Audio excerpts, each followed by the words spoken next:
welcome back everyone, welcome back to another season edition here of the SEL, the StarCraft Evolution League Season 3 Ladder Invitational Playoffs. Part number 1. I'm of course VIP. With me I'm joined by these amazing players and by the people in chat as well. Welcome one all to our coverage here of some SEL, some StarCraft Evolution. This is a mod that does put together Brood War versus SC2 in a 1v1 format. Now when it comes to the Ladder Invitational, a ladder was created. Ladder was created quite some time ago, of course, in a way to incentivize ladder participation. A Ladder Invitational was created to try to incentivize again that participation, incentivize players competing, practicing, playing on that ladder.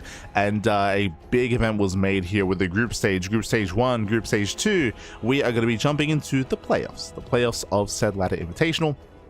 Here tonight we do have the quarterfinals for best of 5s. Each series is going to be a best of 5, not a best of 3, so a longer series, more games, more matches. Oh boy, it's going to be a little bit that much more intense, and we're going to be jumping into our first matchup here, a TVP between Beyond and Deathmars. Let's go. Let us go. We're jumping right into our first game, into our first series. We did mention this previously in previous broadcasts, but this is going to be the final kind of big event for StarCraft Evolution before the off-season, before the Code S event, scheduled or anticipated to be around like September-ish, or maybe even October of this year. So again, this is the last big event, as we are jumping into our best of 5. And this morning, in the bottom right hand corner of Sylphid, we have the South Korean Terran player. We have the Red Terran representing Shopify. It is Beyond. And spawning in the top side of Sylphid, we have as opponent, we have the Blue Protoss player, the Blue Protoss himself. It is Deathmars. Let's go. Let us go. We are diving into our initial best of 5, into our TVP, and jumping into this, we have our Brutal Protoss up against our SC2 Terran. As I mentioned before, this is StarCraft Evolution, so the two races are pitted against each other. Now, when it comes to the format itself, it is going to be loser's pick. So after this game, depending on who will lose this series, they will pick whether or not they want to stay as their current race or switch to the other variant, either Brood War or SC2. So it is loser's pick. From here, though, we are going to be settling in. Welcome to Sylphid. Sylphid is a 3-player spawn map. You can spawn in bottom left, bottom right, or top side instead.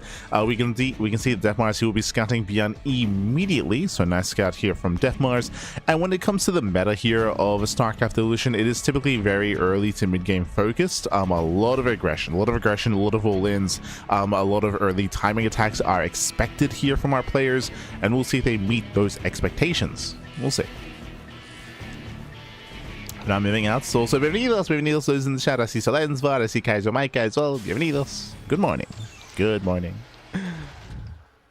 As again, we're going to be scouting the initial main. A single gas opener out of Beyond. So Beyond is going for an economic start. Rax expand.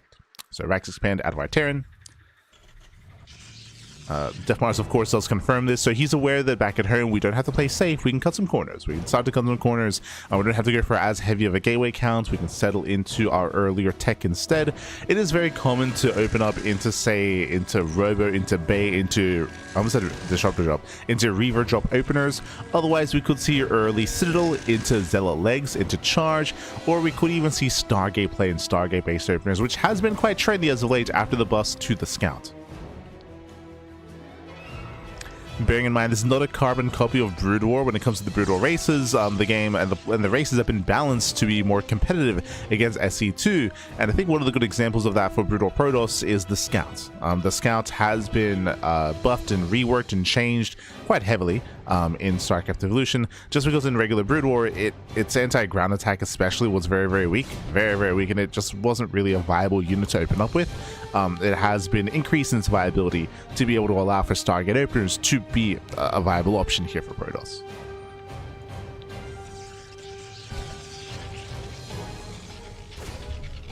As Reaper does pick in.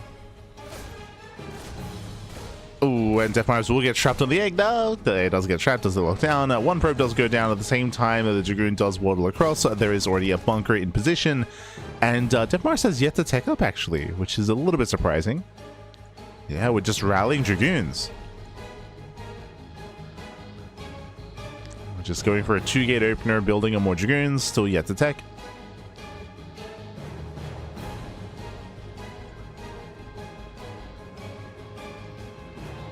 trying to be active.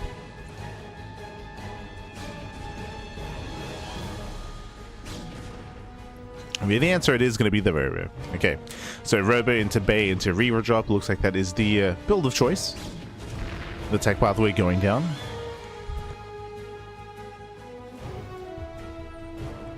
Meanwhile, Beyond back at home, rushing into a very fast third TC. Okay, you have my attention. So fast third base here by Beyond, doubling down when it comes to his greed, is building up his bio tank setup here, but building up in towards a greater mid game. This will give Deathmars a big opportunity though to actually do what he wants and to get into his Reavers. So Deathmars is going to be looking very, very comfortable here. It's going to be looking much more comfortable. Shelling away at the initial wall. And with good enough control, the Dragoons should not go down. And the Cyclone's even zoned away. I was a little bit concerned here because the Cyclone could target down said shuttle and could shut down the initial Reaver drop in the main base, but no, it's going to be on the map. Dragoons, they do get one, they get 2 SCVs. Yeah, they do get a handful of SCVs here. The tank is a little bit too far back. They get just free damage here on the bunker, bullying the Marines. Again, that range, the Dragoons. They trade well. They trade very nicely here. Oh. Cyclone does get the Robo. Bien is aware. But he's bleeding out a lot here. Second tank will shoot this away. And will shut this down. Late reaction by Deathmars, losing 1 Dragoon.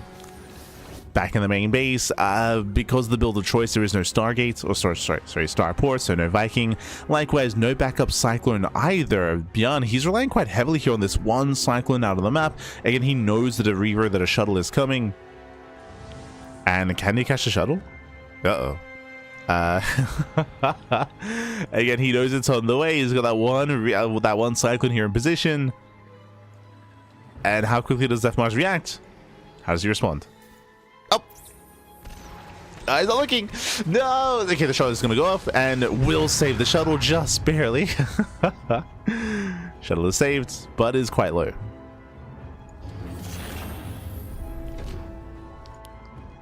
Deathmars rotates over towards the natural. Again, when it comes to anti-air, it's still just Marine. Still just Marines. No second Cyclone. Deathmars claiming his own third base. Dropping into the natural. Nope. Does hit the mineral line. 2 pull away. No! Oh, jeez. 3 SCVs do go down. Again, BN has to be very careful here. Gotta be careful. Marines that rush in. So that CC cost is not buffed for this, right? No. None of the changes in the current iteration of StarCraft 2 has been added or implemented into StarCraft Evolution. None of that. The fast third CC build is just a regular fast third CC build. Oh my god, as the SCVs they're clumping up. Fireworkers falling.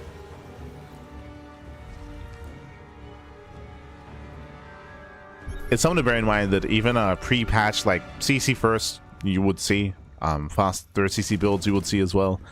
These are builds that existed before the current iteration of the game in regular SC2. Oh my god, the shuttle barely does get away. Barely does pull back.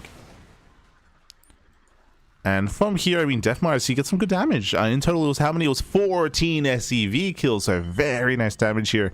Very nice damage dealt with the Dragoons in conjunction with the Reaver Harass as well. Behind this, Deathmars building up on 3 bases, now getting a 4th expansion and getting to his mass gateway composition of SEL legs and of Dragoons as well. So Deathmars is building up. Beyond, he is slowly going to be claiming a 3rd base. I mentioned earlier that usually we see a lot of early to mid game here in StarCraft Evolution, but because of Beyond's build of choice, it does mean that he's slowed down quite heavily, and his big power spike doesn't really kick in until he lands his 3rd base. He's now going for a double drop. We'll see if he can sneak out. Uh-oh, Deathmars. Deathmars, he does respond, and he will get one. Yeah, one more shot. Takes down a full medevac. Full medevac goes down. Beyond is contained.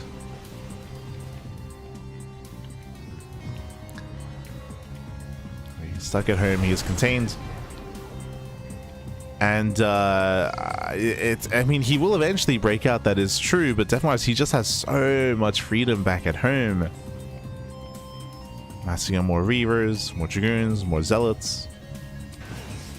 When Beyond takes his third base, it's going to be a tough hold. It's going to be a very tough hold. That should prompt Death Mars to move out, right? To move out, to punish, to break the third.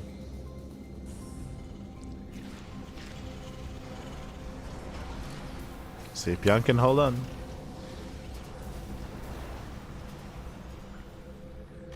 Oh no! Oh, first shot goes off. Landing on the Marauders. We're preparing a second shot. Oh my god, massive shot on the Marines. Get the Reavers, they have their way, baby. And as I mentioned before, now that Beyond breaks out to expand, that does trigger Death Mars. Like, now it triggers his army. He's moving out.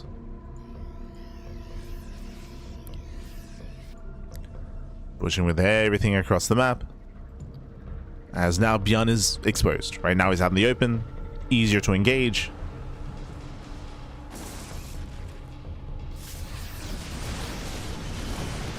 Oh, late reaction. Okay. Late reaction by Death Mars. Leading out a couple of Dragoons at the same time. Beyond, we're coming from behind. A bit of an awkward engage here by Beyond.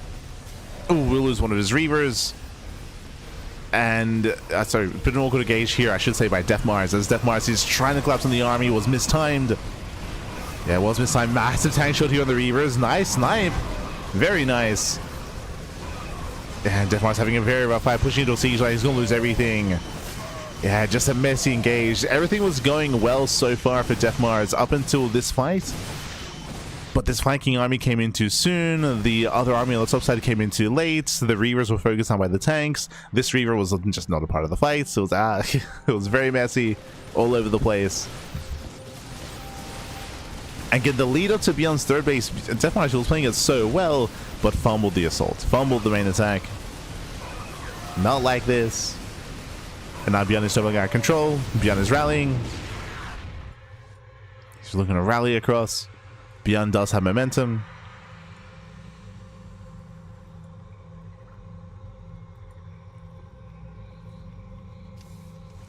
He has momentum, pappy. For now, just setting up at his third. And that advantage that Death Mars once had isn't really there anymore. Yes, he's on a higher base counts, but when it comes to workers, I mean, again, due to mules as well, Beyond, he has an equivalent, if not greater, economy. The army as well is now lacking. Takes a long time to rebuild those Reavers. Death Mars moving in. The shots. Oh my god. In massive connections. Mines, they pop off. They punish the Zealots. Yeah, Zealots are being punished. Reavers are now exposed. The boys are being pulled. We just rush into the army. Oof.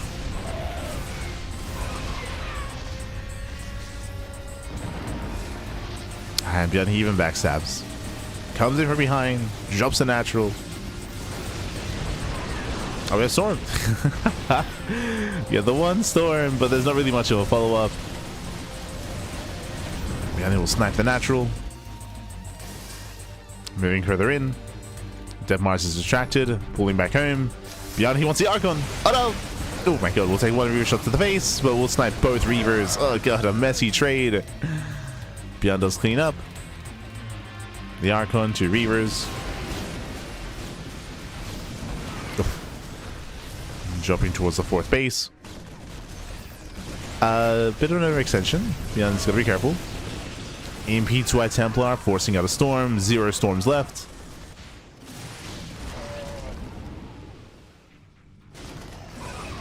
As we're getting messy.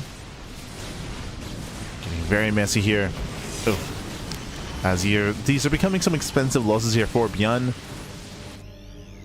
He's been winning out a lot of Marauders, Ghosts as well to the Reavers earlier. Has been costly. Death Mars is still in this. He's still in this game.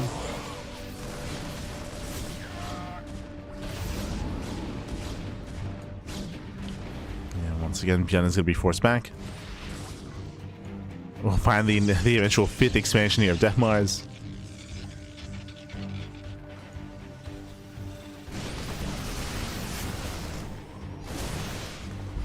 And Beyond is going to be stuck at home.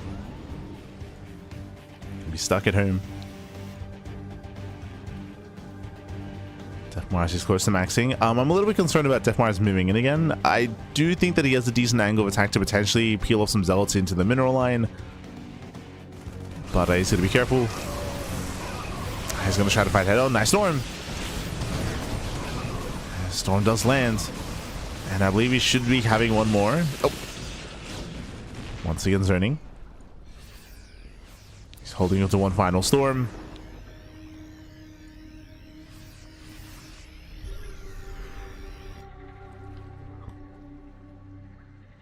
Def Mars pulls away.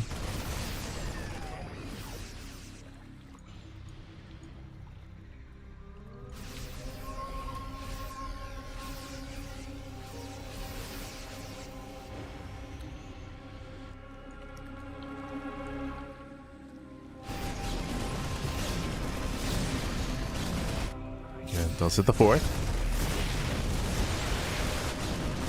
It's a fourth expansion. Meanwhile, no, he's not looking. Oh my god, massive pickup. Shuttle goes down. 3-eye Templar inside as well, and Def Mars will lose the entire army. Oh my god.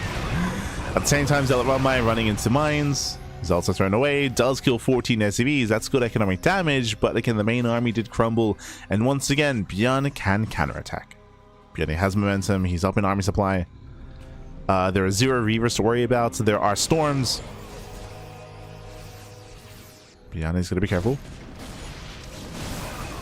He needs to respect the storms. I'm loving the Priesthood here. The High Templar. 1 EMP lands. So does the second. There's still 2 High Templar left. There's 1 storm. There's 1 remaining. Oof. Brutal connection. Yeah, Bjorn was clumped up. He was clumped. At the same time, though, he will kill the 4th. That's nice, the 4th expansion. Denies the base. 6th expansion on the way here for Def Mars. Still just mass expanding.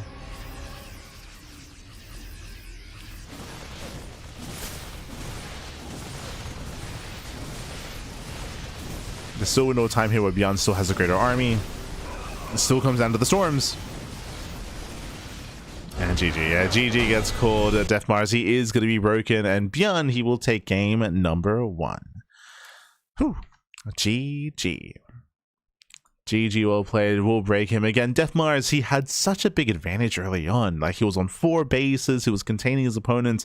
A lot of this game did come down to the big fight that we saw, where Def Mars tried to push in towards the high ground 3rd base.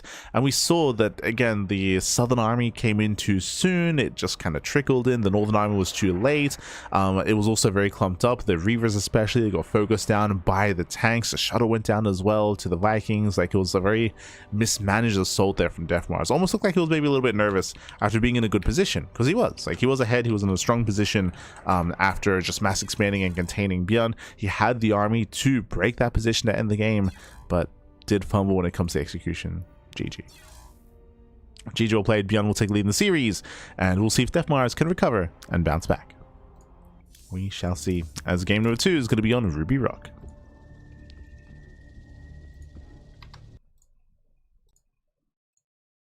Loading into that second game.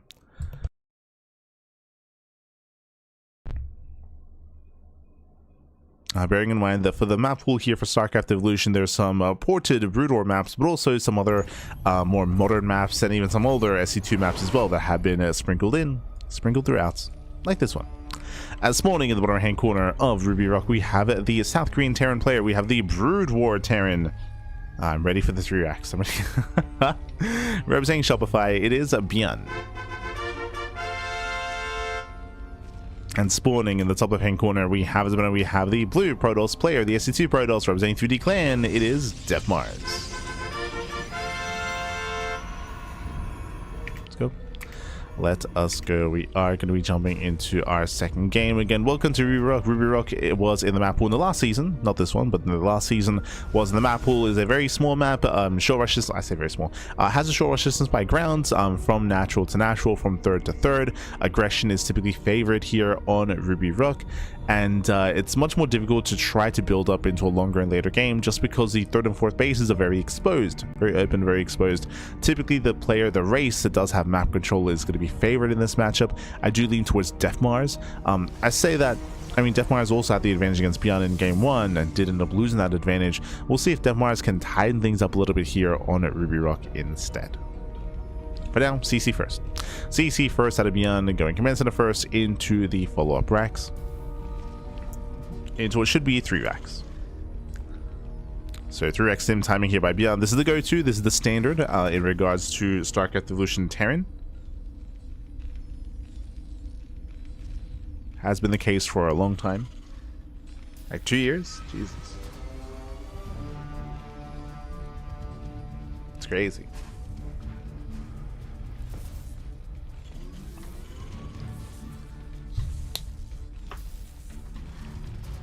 But we're building them into 3x sim. At this point in the current meta of the game, everyone knows this. Like, Def Mars knows that there's a big possibility here that 3x sim timing is going to be coming his way. It's going to be a Def Mars to defend, to be able to build up in time and to shut it down. We'll see if he can.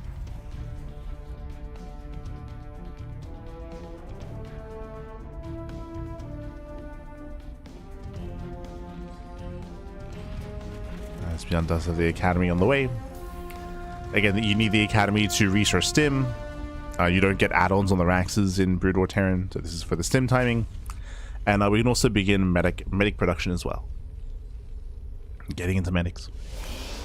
To defend against this, some safety batteries would be ideal. We can go into 3 gates, 3-gate blink for a higher gateway count, for a higher stalker count. We can go into earlier immortals, earlier robo. We'll see.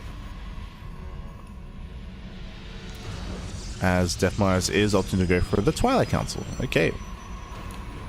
So it does go for the Council. Setting up back at home.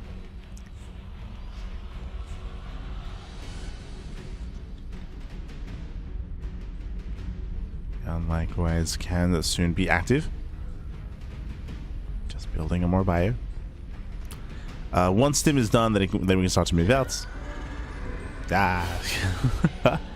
We can start to push.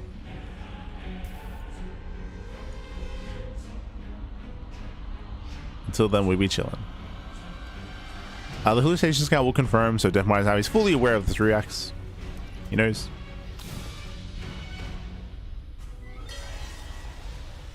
And we'll see. Blink is not going to be done in time for the first move out. That is true. There is a battery back at home though. And here comes Beyond. Beyond humans across the map. Does scan ahead of time, does spot the army, does spot the tech. As we do need those stalkers. Interestingly enough, Def Mars actually chose not to get warp gate. Okay, there we go. Now he's warping in the warp gates. He's getting ready. Ideally, you do want to engage with this ahead of time. As Beyond is going for the mech follow-up. Maybe on Sims in. Does break down the sentry. Yeah, sentry does go down. Adept as well. And he's getting on top of the stalkers. As I mentioned before, ideally you do want to engage with this, and he wasn't able to. There's the edge overcharge down to 2 stalkers. And there's some rough losses here. This should not have happened. Getting up to 6 probes. 6 probes do go down. We even focus on every single stalker, just barely. Yeah, Def Mars, he just did not have enough in position, and this is crippling damage. 11 probes go down. Again, ideally, you do want to be able to like engage, maybe even force field the ramp, slow down the push, pick away at the Marines, force an early stim. Def Mars, he just didn't really have much at home to work with. And Beyond takes a massive lead. With this move out, Beyond should not have killed a single probe, and here he kills... And here he has gotten up to what? 11? 12. 12 probe kills. Yeah, 12 probes do go down. It should have been 0. Deathmar is now expanding, claiming his 3rd. And Beyond is just chilling. Beyond is chilling. Again, double factory, spider mines, siege mode.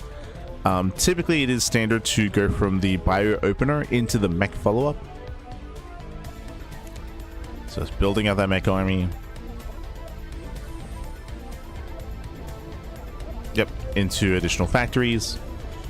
These racks, they're just going to be there for supports more than anything, if at all. Just looking to mech it up. This will slow the game down, just because this transition into mech takes some time to research Spider Mine, to research Ion Thrusters, to build up the Vulture count, to gain a presence on the map. It'll take time for all of this to really kick in. But because of Deathmar's losses, Beyond has the time.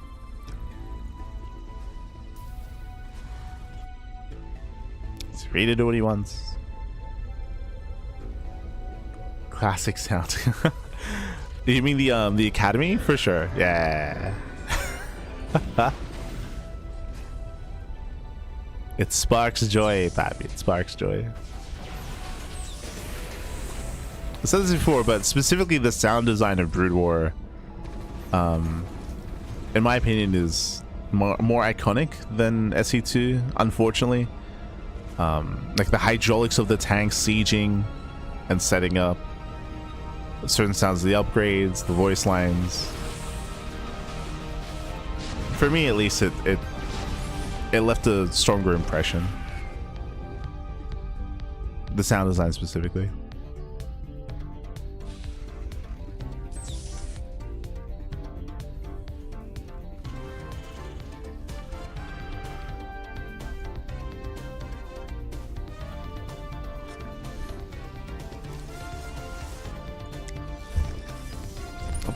As Deathmar, he's setting up here outside of the bases.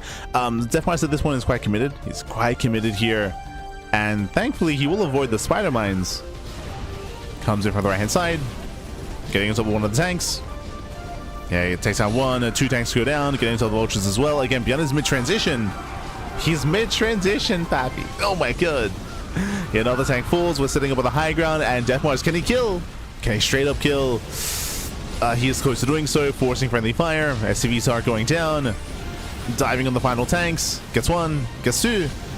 Won't get all 3 though. Yeah, will not get all 3. Dash actually doesn't get the second tank either. Mass repair. Again, Deathmar, he was so committed. He does do some crippling damage. 19 SCVs go down, but that was supposed to kill Beyond. Not quite. Oh.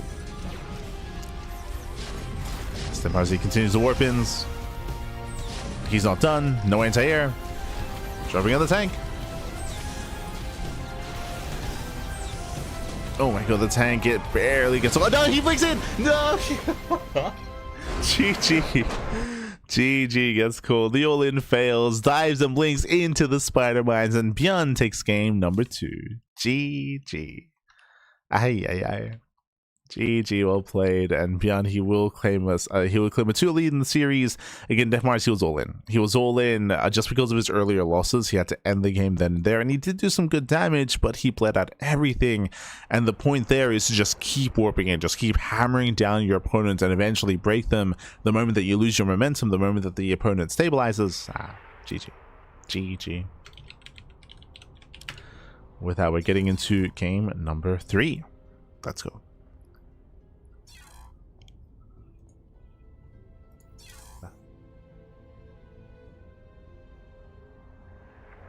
That sound like they just had a 5-pack of smokes. Yeah, that's fitting. It's fitting. But GG, GG, well played. As we're getting into game number 3. But even like other things, like I don't know, like even like I don't know, like Zealot voice lines, like morphing in like Zerg units, or I don't know, this sounded like the Overlord. Like it's all just very left an impression. Left an impression. Of course, still prefer the gameplay of SE2, like I do. Reason why we never got into casting Brood War, but the sound design bad. Spawning in the top left-hand corner of Karis Passage, we have the red Terran player. With the red Terran, we have the South Korean Terran leading the series 2-0. It is Beyond for Shopify. And spawning in the bottom right-hand corner, we have his opponent. We have the blue Protoss player, the Protoss himself. Oh, representing 3D Clan down in the series. Can they bounce back and make a series out of this? The pressure is on. It is Def Mars. So, let us go.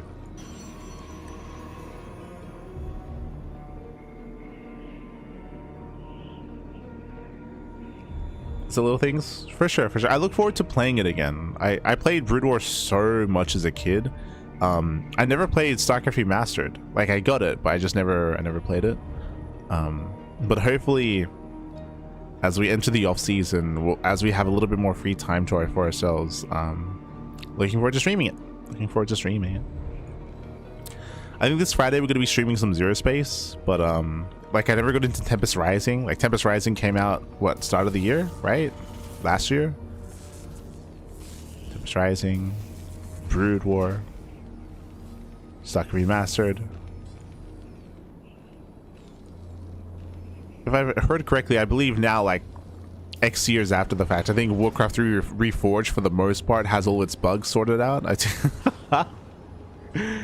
Obviously, notoriously, it was in a broken game state for a very long time, but I think nowadays it's fixed up, so despite owning it since the beginning, I can finally play it. Maybe feels bad, man.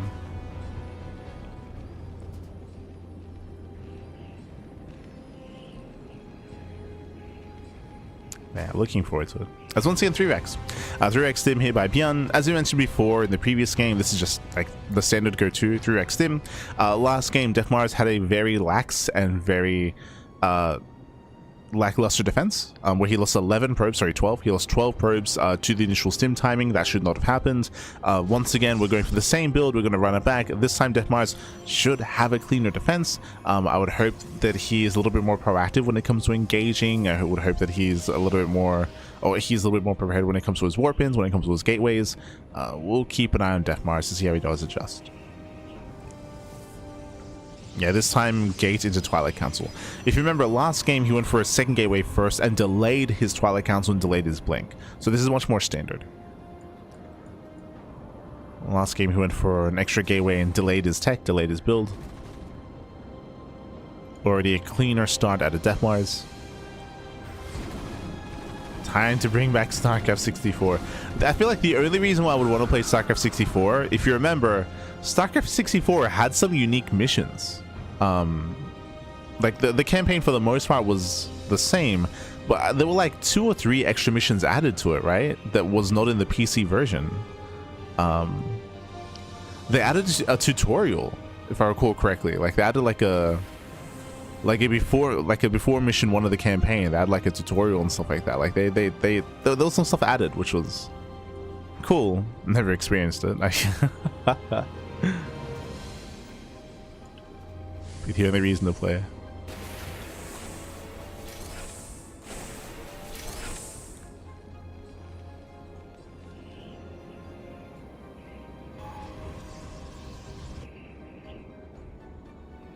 So now Bjorn is moving out.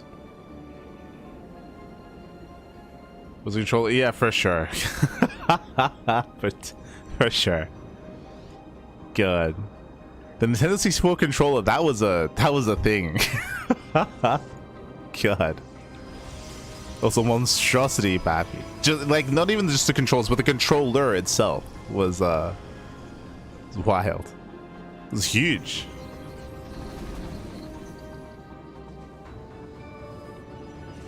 There we go.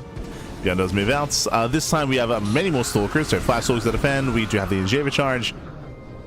And this time Def Mars deflects. And remember, this is what we needed out of Def Mars last game. Much more robust defense. We have extra Stalkers. And the game continues. So here we go. The game does continue. Bjorn thankfully doesn't overextend. Despite looking for damage here, he doesn't just throw away his army. He does respect the position here. He respects the Stalker count. Backs off, pulls away.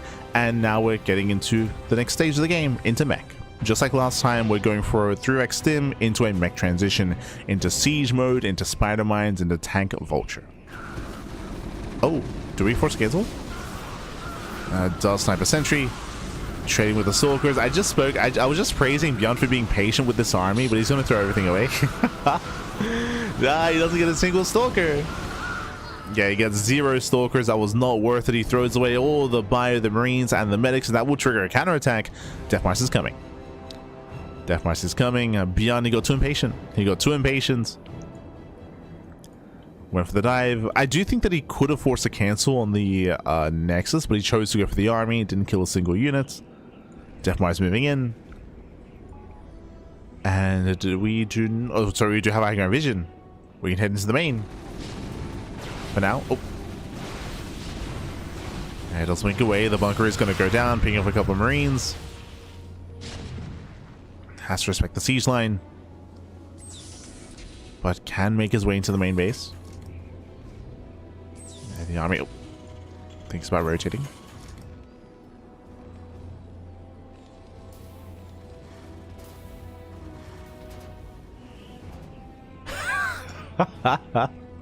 No.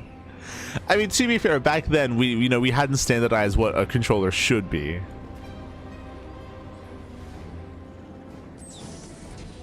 That was before like the DualShock controller. That was before like the Xbox controller. Even GameCube was a little bit wonky when it comes to what they were working with, but we got there. We got there.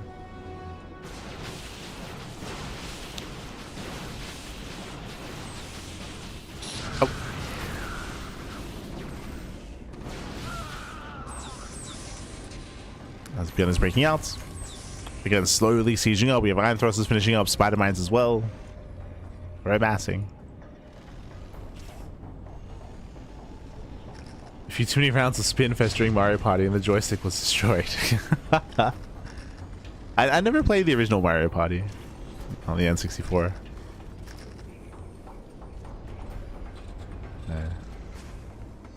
I was awful at GoldenEye. Trying to aim with the N64 controller in GoldenEye, yo, I'll be honest, I could not. The spray and pray was real with GoldenEye.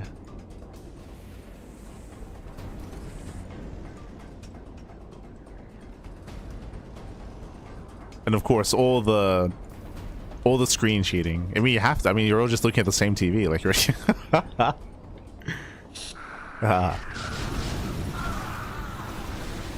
As everyone starts coming in, a nice bait here on all the mines. Yeah, nice bait. Diving on top of the tanks. Tanks are exposed. And they're going to go down. Yeah, it breaks through 1, 2, 3 tanks. The Immortals, they just have so much damage here in the back lines. Getting on top of the final tanks. Yeah, it does break through. The boys are being pulled here in desperation. We're going for extra warp ins, and we break through the siege line. Yeah, Beyond, he has been broken. We'll bleed out all the tanks. GG gets called, and Deathmarch, he does fight back. He does put a point on the board. GG. Whew. GG, well played with that. Deathmarch, he does put a point on the board. He does fight back. Again, when it comes to the initial opener here, if you recall, Bjorn did overextend with his bio. He rushed in. He bled out all of his bio, all of his Marines. Did mean that Deathmarch could gain map control. And with that, he moved out across the map real fast and real quick with 2 Immortals. Built up to 2 Immortals, went across the map. Didn't try to go for a longer game state and did punish Bjorn. We have a series. We have a series back.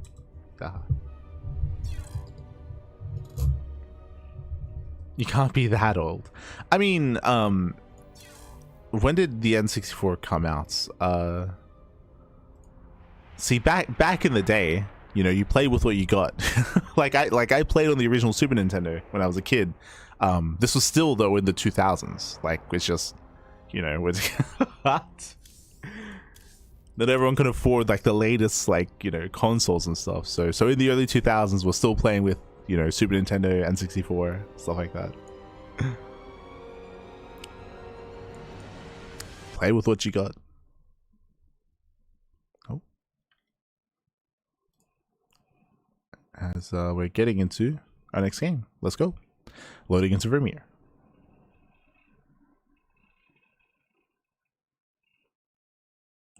Late 90s, yeah.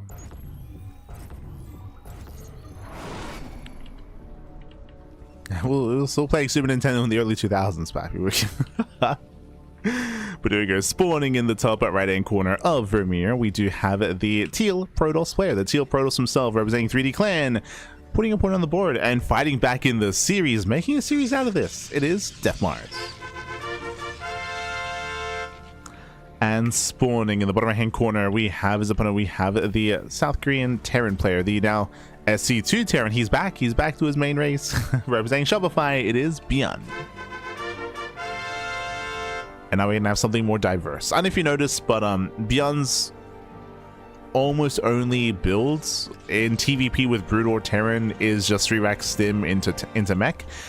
He does sometimes mix in mech itself, and I will say that in more recent times we have seen that like mass race style, but Beyond hasn't really been embracing that too much going into mass race.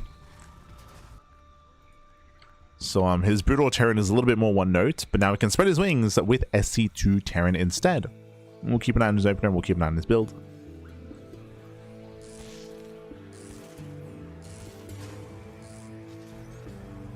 Yeah, the cardboard view division's ready with tape for multiplayer. Oh no. Now we just played. Everyone looking at each other's screens. That's how you do, Pappy. That's how you do.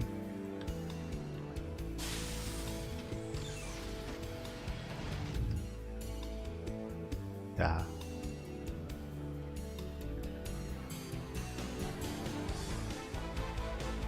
But yeah, the way that we worked is because of course, from Latin American descent, I've got a big family. I got like 20 aunts and uncles, like on different sides of the family. Like I've got, I say 20, 24. Like my grandparents on both sides each had like 12 kids. Like we got a big family. And growing up, it's like one cousin has the N64, one cousin has the Super Nintendo, one cousin has the Xbox, one cousin has like the PlayStation. So depending on where you go, you can, you know, play different things. That's how we do, how we did.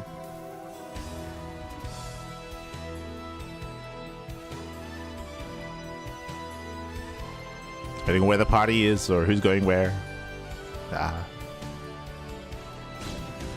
No one had a GameCube. I have almost zero GameCube experience because no one ever had one, at least for us.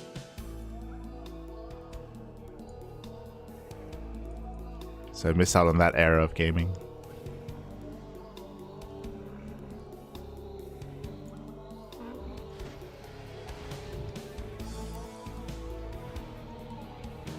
Someone had a Wii. True. Yo, we played the hell out of Wii Tennis back in the day. Yo, that was like the best game on the Wii, not gonna lie. Wii Tennis, let's go.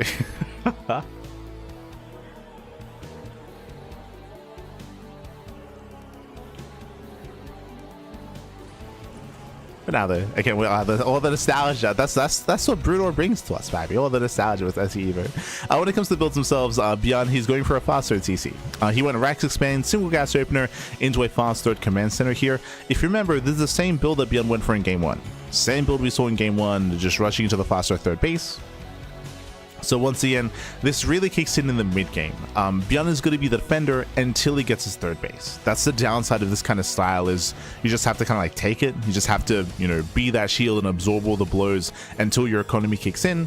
Speaking of, Death Mars is going to be applying some pressure, but we have high ground right next to the entrance here. A cleaner, easier defense out of Beyond, as Death Mars cannot push in. If you remember in game one, Death Mars, he was able to get some SCV kills. He was able to force workers off the middle line to repair and just get free damage on the bunker. But because of the terrain on Vermeer, the Stalkers cannot move in without getting shelled away at by the tank. So a cleaner defense here by Beyond. Behind this, we do see that Death Mars, he's going for his own Reaver drop. So shuttle into Reaver harass is going to be on the way. Scan confirms this. Beyond is aware. And we saw in game one that Death Mars actually was able to do quite a bit of damage here with these Reavers. This time we'll see if Beyond can have a cleaner defense. We'll see if the Cyclone's in position, if we get an early Viking. Looks like we do find an angle here where one Dragoon can attack. I spoke too soon. Yeah, spoke too soon. Second tank has arrived, and Death Mars cannot touch this. So again, here on Vermeer, your 2-base setup is even more defendable because of this cliff face. It just helps protect your natural. Helps protect. When it comes to the third location, it's also pretty close. It's also pretty close. Like, I'm thinking of other maps in the map pool which have just obscene third locations. It's so difficult to defend. Here, the third is very secure. It's very close by. The fourth base is more isolated. That is true. But your 3-base setup here is pretty solid. As Reavers are coming. When it comes to the upgrade, that is Gravitic Drive. That is Shuttle Speed. So shuttle speed is on the way just so you consume a little bit easier. You have a little bit more micro potential, of course, with your shuttle, with your Reaver drop. And here it comes. Now, this time there is no Cyclone, no Vikings, but we do have a turret in position. I love the placement of these depots. Unironically, we're just reducing the area where the Reaver can be dropped, make it a little bit more difficult. Shuttle's moving in. There is still a position here behind the mineral line, though. So shuttle does pivot back around.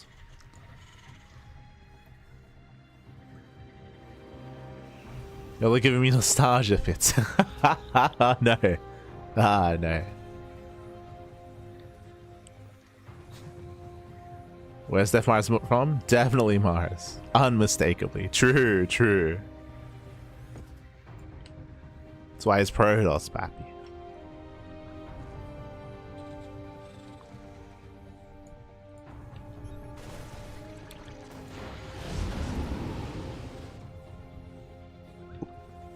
That's the puzzle. Attempts to get in. Now going to be deflected. Beyond going for his own double drop. He does sneak out. Uh-oh. And in a position where Deathmarsh should be the one harassing, so far he's done 0 damage with his Reaver drop, and Beyond is broken free. It's broken free.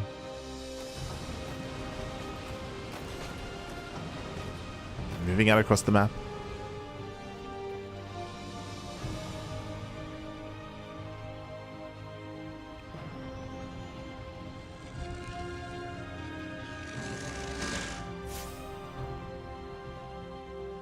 And Deathmars is out of position. He's completely out of position. The Reavers will punish the move out, but at the same time, this base is going to fall. Remember, there's no defensive recall. Yeah, there is no recall. Massive pick off here. 16 probes go down, and the Nexus as well. Deathmars turns around. It's too late. He turns around. It's too little too late. The base will crumble. Oh, never mind. I feel like Beyond could have committed, would have bled out some units to do so. That is true. And you know what? Maybe just satisfied killing 17 probes. You know what? Don't be too greedy. True. He's just satisfied, pulls away. Deathmars, he F2'd back home, has to turn back around, and Beyond can always go back in, and he will.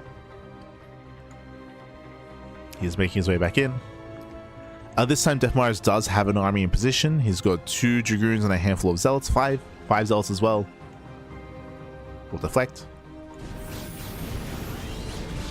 And here comes the main army again. The Reavers, they start to be respected. Oh! Reavers are moving in.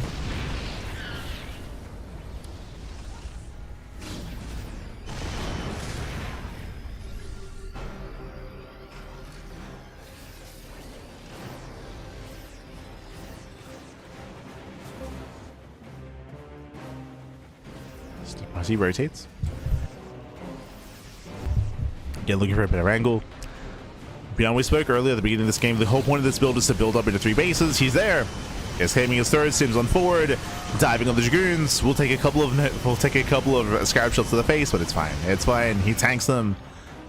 Cleans up every single Dragoon. I'm trying to move in. Oh. Yeah, he does attempt to. Reavers are low. And Beyond expands. Now he claims his third base. Now we can have a big power spike. In this game state, typically the Protoss player should be on 4 bases already. We should already have a 4th base, but Deathmars, because of the 17 probe kills, he had to resaturate. His 4th base is very late. Very late 4th. So Deathmars is being outscaled. It's being outscaled. That's why Beyond now has a larger army supply. He has the better economy. 4th CC has begun. Reavers are across the map. And Beyond sneaks out. He'll sneak out. Oh. Sniper Dragoon. Reavers, they can flank the army. They're coming in from behind. Shells to scarab shots. Oh! We pick up. We pick up, we pull away. Once again, Beyond, due to the drop play, he's alleviated all that pressure. There's still no fourth expansion here for Deathmars. Ay. Falling further and further behind, and Beyond is about to max. That's a little bit awkward. We pass by. They pass by each other. Dragoons are ready. Can he bait him in? He can. Doesn't quite get the kill.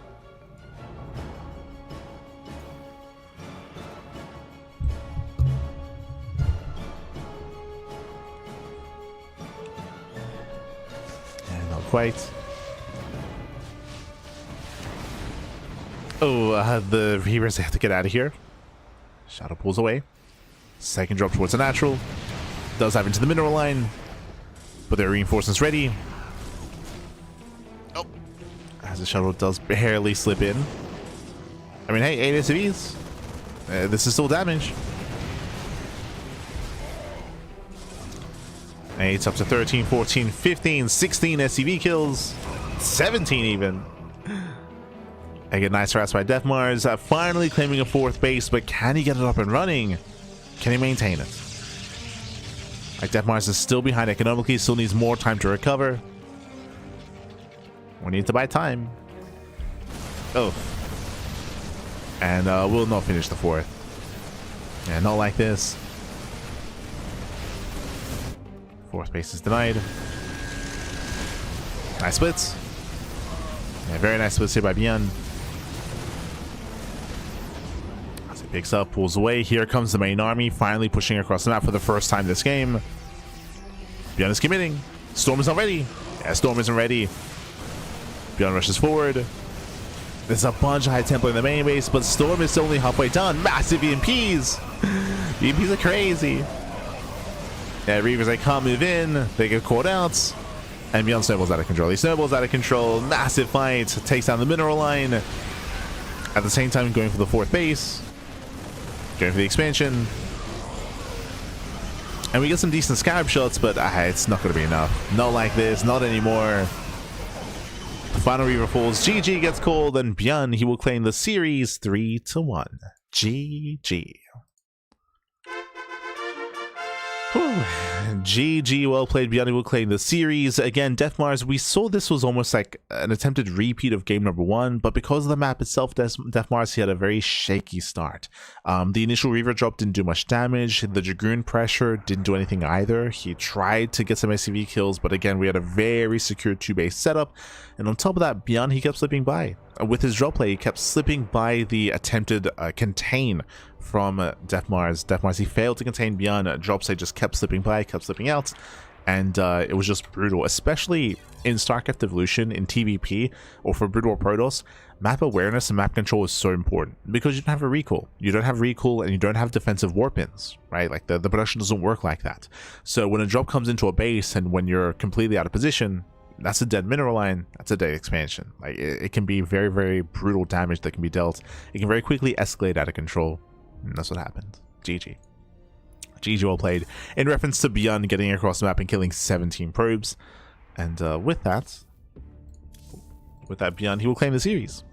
He will claim the series. He will advance on into the semifinals, and we'll see who will face him in said semis. As up next, we have our next best of 5. It's going to be a PvZ between Classic and Rumia. Let's go. Let's go. Classic, of course. Beyond is the best Terran player in StarCraft Evolution. Oh, sorry. I guess top two alongside Cure, I should emphasize. Meanwhile, Classic, he is the best Protoss, if not the best player in StarCraft Evo.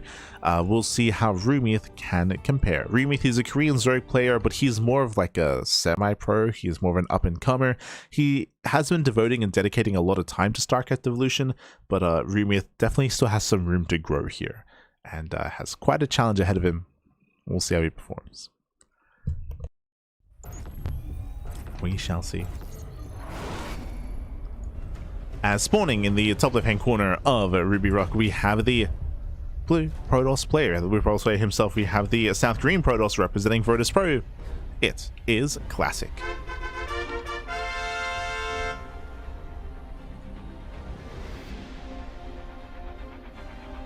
fix up the player names. And spawning in the bottom right-hand corner, we have the red Zerg player. We have the Brood War Zerg. The Brood War Zerg player himself. It is Rumian. Let's go. Let us go.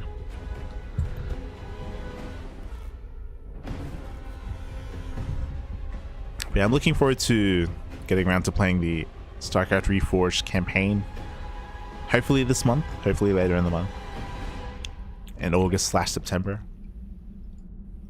I'm still a little bit it is intimidating though, because like nowadays, for those who don't know, I use the core. I use the core to play StarCraft. And you can't actually transfer the core hotkey layouts onto Brood War. It doesn't let you because Brood War has a bunch of limitations with how you can map hotkeys.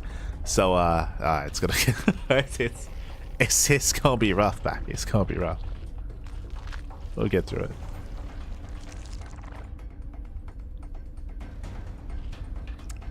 In Brood War, you can remap some hotkeys, but you can't remap like control groups. So you can't move control groups onto like off like the number pad, or off numbers, or like camera locations and things of that nature. There's a lot of limitations. You can get a workaround. You can like get like download like an application that just lets you like just custom hotkey everything, right? Like through like a third party. But I don't know if I want to go that extra step just to play the campaign. Like I feel like if I wanted to like go even further and actually ladder Brood War, then I probably would, if I was going to devote more time to it. But if it's just for the campaign, like I don't know if there's much reason to.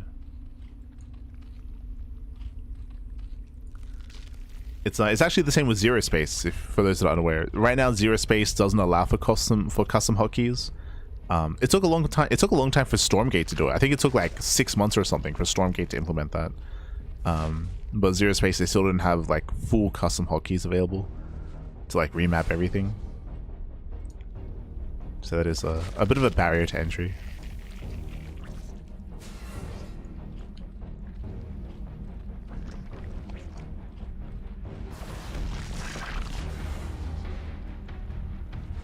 Oh. As I say, move in.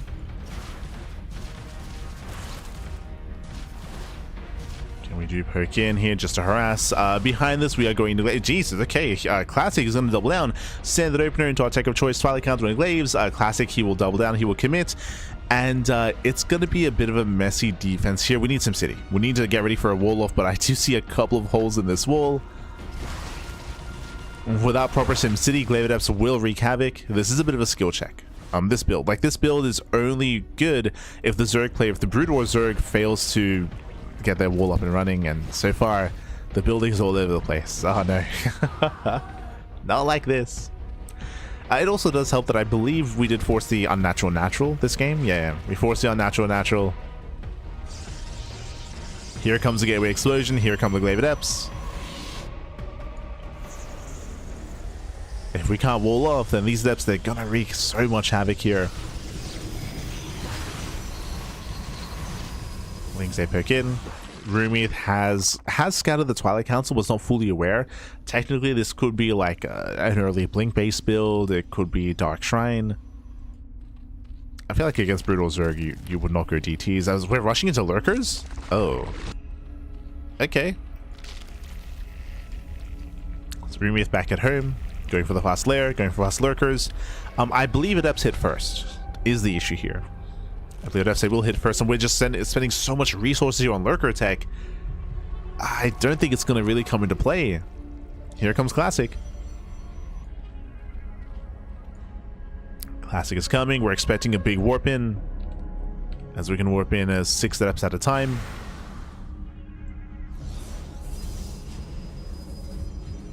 And here it comes. And here come the Adepts. Again, Lurker tech is still not quite ready. Shades towards the natural. For now, takes over the third. And gets a free Hydra. Now, if we can fight with all these Hydras, with all these Lings, then I do favor Rumiath So he has to be careful. He has to keep everything together. At the same time, Classic, he'll just kill the hatchery. Okay. Just kills the base. Lurkers are morphing in. We will have lurkers to defend. As Depths are slowly making the way in. Now getting on top of the macro hatchery. Lurkers have arrived. We're threading a shade into the main. Oh. Yeah, we're threading that shade. It looks like we do commit. Yeah, we dive in. We go for the dive. Lurkers are out of range. Lings, they try to commit. They look down the Adepts. They try to. No, they're trying. Yeah, another warping into the main base as well. The Lurkers, they will clean this up. No detection. The Lunkers, Pappy. They defend. Oof. As a shade back over, back into the natural. Thankfully, there is a sunken colony. Drones are still going down. And Rumith is all in. Rumith is all in, back across the map. Do we have detection? There is an observer. Yeah, there is an observer. Rumith is rallying. Classic, he will spot this. It's all or nothing for Rumith.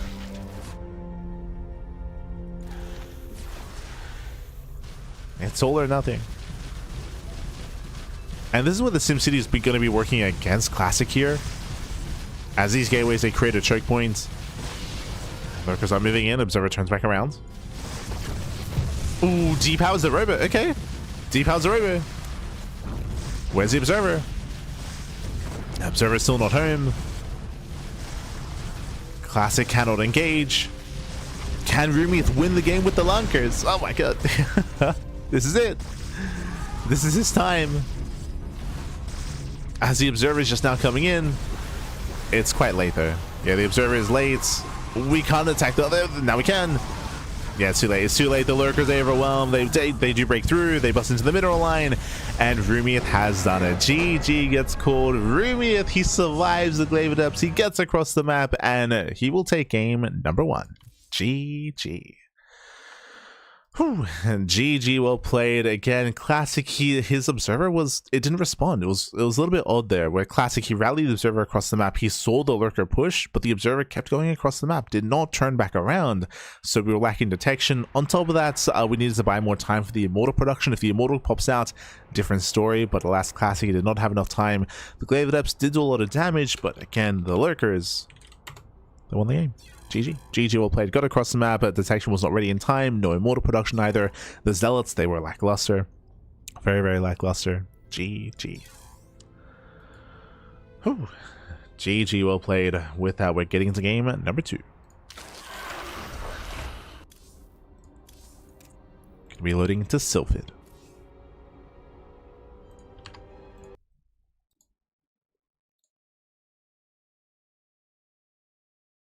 I couldn't get back into Broodor after playing SE2 for that reason. For sure, for sure. Again, there are workarounds to it. Like again, you can like get like third-party like apps, like applications to allow you to just remap everything, but it's a lot of work. It's a lot of work to do that. Like it's a lot of effort to make all that happen. As spawning in the bottom hand corner of Sylphid, we have the blue Protoss player, the South Korean Protoss representing Virtus Pro. Down in the series, can he bounce back and make a series out of this? It is a classic. And spawning in the bottom hand corner, we have the red Zerg player, the red Zerg player himself. We have the Broodor Zerg leading the series 1-0 from South Korea. It is Rumith. We go. As far as you can remap any of the hookies in Broodor, yeah, it's new to the remastered version. Like for the remastered version, they let you remap just like the regular hookies. So like the hooky for like workers, for units, for upgrades, for buildings, like those hookies they do let you remap. They just don't let you remap, say like A move or patrol or the control groups, camera hockey locations. Sorry, no, I think they do let you remap attack move, but they don't let you remap like control groups and camera hockey locations. So it is limited.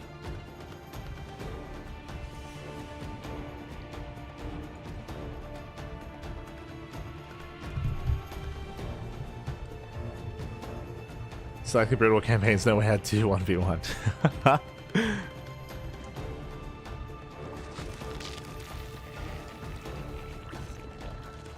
I mean, I wouldn't be opposed to it, but it also, I don't know, it's its own beast, right?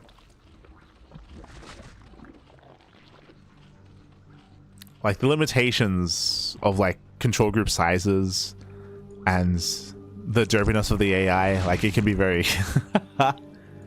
very frustrating.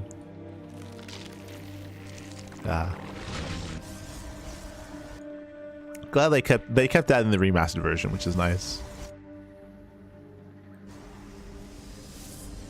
Dragoons, they will go all over the place. They will. Ah, no.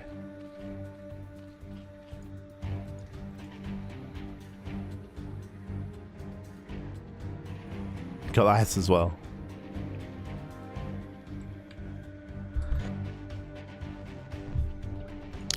For now though, we're going to be settling in. This time it's going to be a Stargate opener out of Classic, opening up Stargates. Meanwhile, once again, Roommate is going for his own standard opener here. This time he's able to take the natural, macro hatchery, backup expansion behind this as well. Again, last game was very intense. It was very intense, and I was still very concerned for Roommate because he had sustained so much damage from the Adepts, but that Lurker move out was something that Classic could not deal with. He was just a little bit too late to react and respond with his Immortals. Again, Observer was out of position as well, which made for a messier defense, and Roommate, he did snowball out of control. This time though, we're opening up Stargate to harass, to scout, to have some detection as well for a more standard opener, a more robust start. Classic is calming down, not being as cheeky with his build.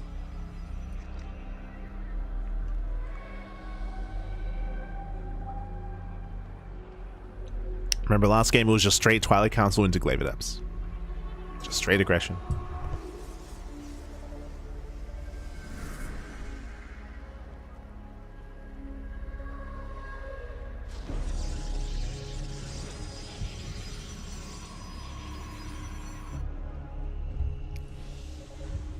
No.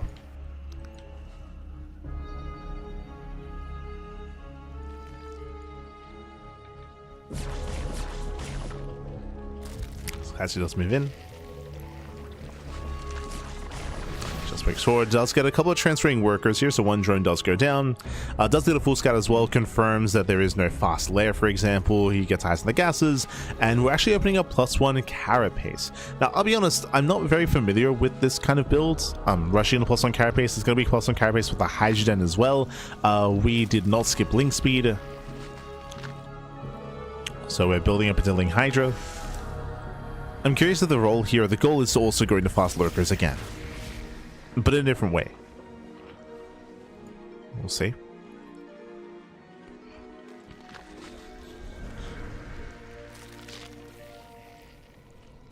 Those hydras are amassing. Does hide the one. Nice pick up. Nice pick up at a Classic. Once again, just bullying this area in between the bases until the hydras amass. But nice damage nonetheless.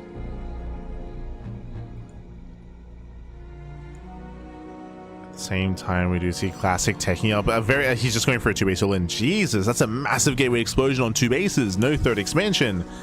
Yeah, charge +1, Temple Archives, that'll be for Archon production. I'm curious if we even going to Storm, or if this is just for Archons. We're going for Storm. We are still going for Storm. But again, very dedicated on 2 bases here for Classic.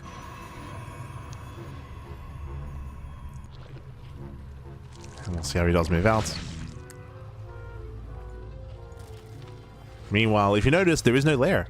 No, wait. Oh, jeez. Yeah, no lair. There is no lair in sight. Just all hatch tech. Without the concern for lurkers, I'm going to be favoring Classic when it comes to eventual push, assuming he moves out soon. Storm is almost done. We're bringing more Head Templar. So far as establishing his third. My assumption was that he was just going to push out on 2 bases, but looks like we're slowly building up into a 3rd base instead. Alright, here comes the push. Here we go. Storm is finishing up. Roommate now going for the lair, bearing in mind the defensive position here is going to be much weaker without lurkers. especially with Storm factoring in. Oh boy. Here comes Classic. And this will come down to the storms. So 4 High Templar, at least 4 storms. Back it on, we have some colonies on the way. Remy does have +1 carapace. That will help the Hydras at least. Oh. Yeah, Massive Storm. Hydra's going to be turned away. Shuts down the colony. And we just kind of engage. Yeah, the Ling Hydra cannot engage here. We do have more storms available. Catching at Hydras. Remy trying to collapse in. We storm once again on the drones. Yeah, they go through the storm. 8 drones, 13 drones going to be going down. Brutal storms. The Archons morph in as well, and Classic has done it. Classic, his snowball's out of control. Again, the idea of delaying lurkers for as long as we did here. I mean, this army is just so fragile. It's so brutal. The base goes down. 14 drone kills. And Classic can keep going. We just need more zealots.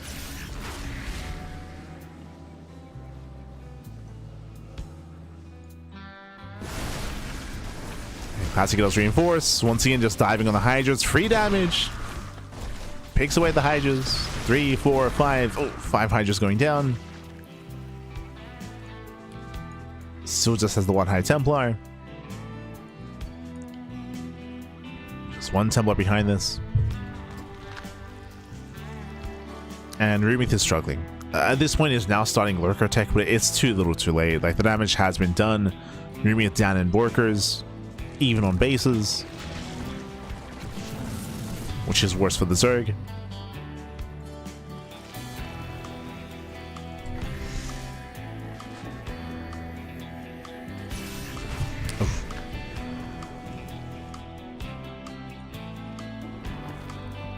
Do we have detection? I mean, there's the Oracle. The Oracle is still alive. Otherwise, the robo is just not completing. This is all done without a robo. Like, there was no War Prism, there were no reinforcements, except for back at home. Observer has now hit the field.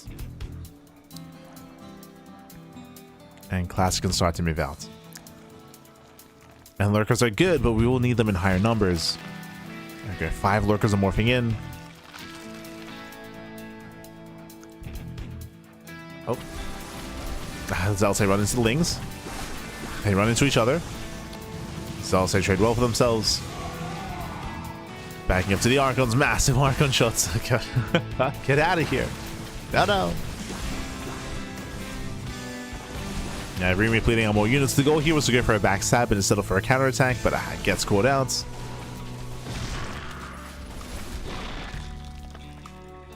Classic is overwhelming. Catch out the Lurkers. No, yeah, Lurkers getting caught out. There's the Observer with the main army. This time it's with the army. And Lurkers, they will go down. Yeah, the final army will fall. Just a rough start there for Rumiath. Delaying his lair, delaying his Lurkers. He just could not defend against the initial storm timing. Not on Sylphid.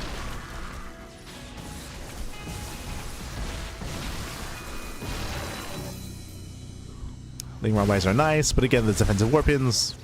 And Classic just waddles it. Just walks into the natural. Takes over the base. Rumiath, he's desperate.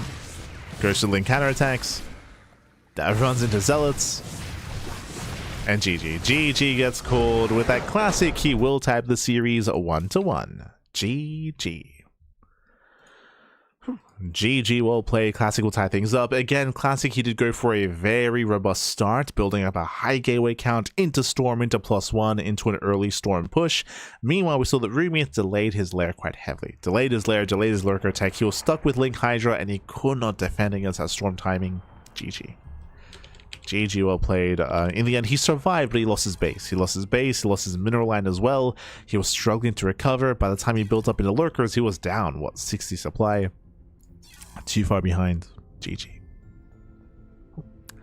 GG, well played. And with that, we're tied up 1-1. We're here to find out who will take a lead in the series. Remember, it's a best of 5. It is a best of 5. Plenty of games ahead of us, plenty of games to come. We're going to be loading into Golden War. Let's go.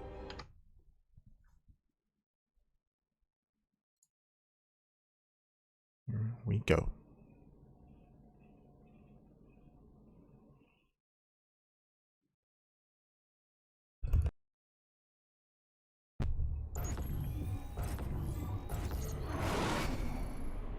Spawning in the top or in the bottom left-hand corner, bottom left-hand corner here of Golden Wall, we have the blue Protoss player, the blue Protoss player himself. We have the South Green Protoss representing Virtus Pro. It is Classic. The now Brood War Protoss player, and spawning in the bottom right-hand corner, we have the red Zerg player from South Korea being forced into a tag series. Can he bring it back? It is Rumia.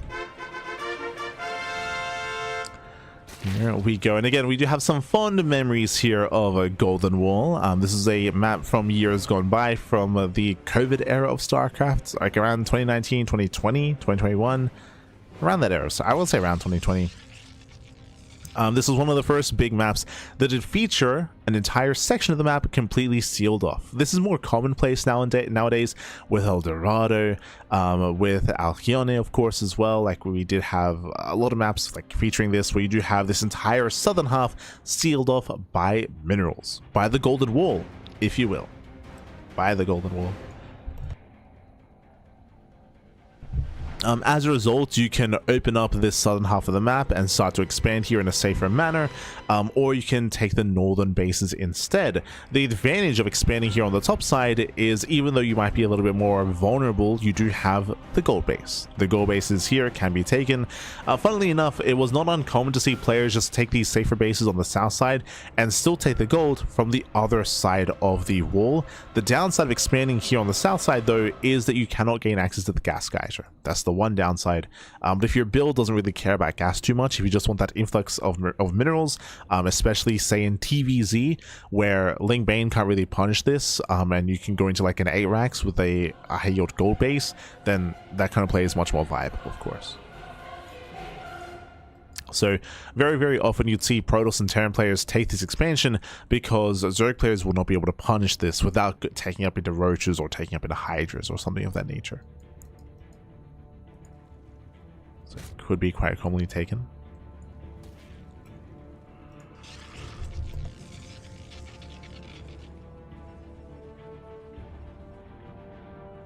For now, though, it is going to be a Stargate opener out of Classic, opening up Stargate into Scout.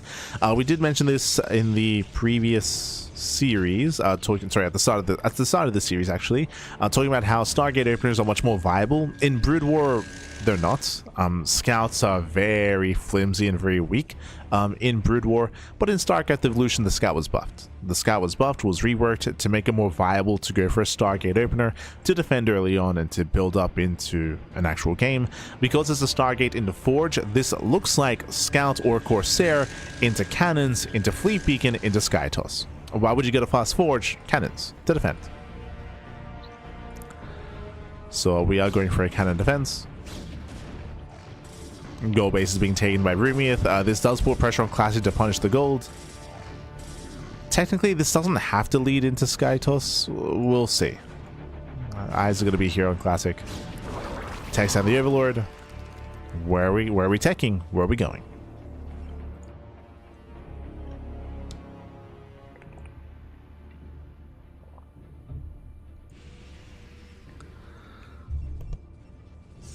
It is okay. Double Stargate mass scouts, so we will need defensive cannons. We're taking to the skies. It is like 2020. Ah, let's go. We're back. Scouts are coming. The initial army does poke away here at the gold base. This early on, there's not really much to defend. The Queens can waddle over, but there is no transfuse. Yeah, there's no energy. Means they gotta be careful.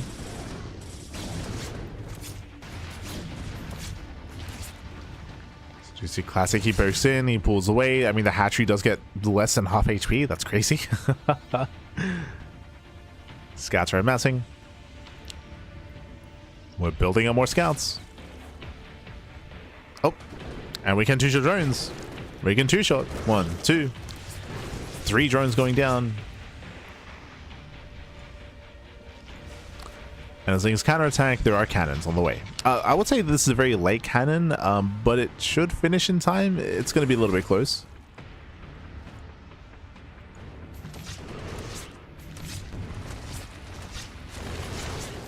A bit of miscontrol there by Classic. There we go. 6 drones do go down. Getting a 7th drone towards the end. Does pull away. The cannon does finish. Classic fully walls. And fully walls off. Defends back at home. Queens are out of position. That's going to be another 11 drones going down. I say 11, getting up to 12. 13. Oh. 13 drone kills. Classic what 5 odd. There's our fleet peeking into Skytos, into carrier. The carriers are coming. And again, the skull base is being abused. Now we're hurting back over. Going for the Hydrogen Queen. Yeah, the Queen's being focused out. Doesn't quite get it. Oh. There we go. 1 Queen does fall.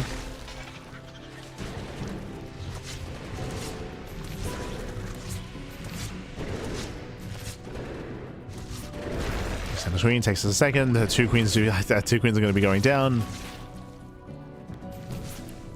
And Classic is getting out of hand here. He's getting out of hand. In terms of Prometheus' tech, there's not really much to work with. He's got a lair. He's working towards an infestation pit. Once again, the mineral line is being bullied. Can we kill the expansion? Oh. The Queens will be able to respond. There's a transfuse. And I'll transfuse, but the hatchery is still going to go down. Anyway, we need more transfuse. We need more. Oh my god. Yeah, massive pickoff. And with that, Classic is on it. Classic, he breaks the expansion, takes out another Queen. There's just nothing to work with here. There's no Hydrogen, there's no Spire. It looks like we're trying to go Swarm Host. Is that the plan, or just Infestor? Queen Infestor? But again, the terrain doesn't allow the Queens to engage. Ay, ay, ay.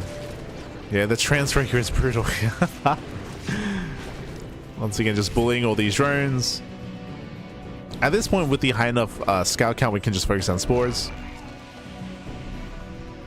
Spores denied. It is going to be Queen Infestor. So the plan here is to fungal the scouts and then dive in with the Queens. But the Queen count just isn't there. There's only 2 Queens. Again, Classic has done it. Classic has done it. The mass scout, Pappy. If only Brood War can see me now. Yeah, fungal lands, and we can chain fungal the army, I guess. Getting 1. Getting 2. Just 1. Just 1 scout. Just 1 scout.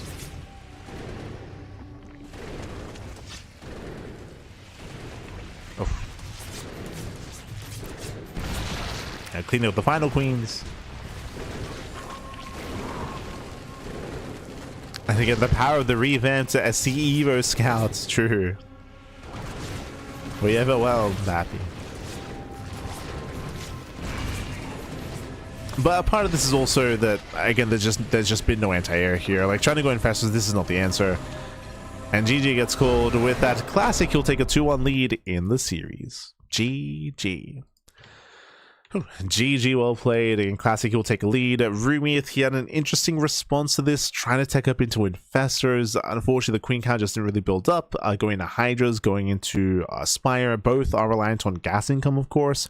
But alas, we just had no real robust anti-air, no answer to the scouts. They were uncontested. And I feel like going into Infestor like this is heavily reliant on retaining your Queens. You have to retain your Queens with your transfuse to build up energy. But alas, we're getting picked away at one after the other. We never really built up a critical mass of Queen. GG. GG, well played. With that, Classic does bully. And now we're getting to game number 4. We'll see if Classic can close it out. We'll see if Rumi can force the ace match. As we are loading into Vermeer. Here we go.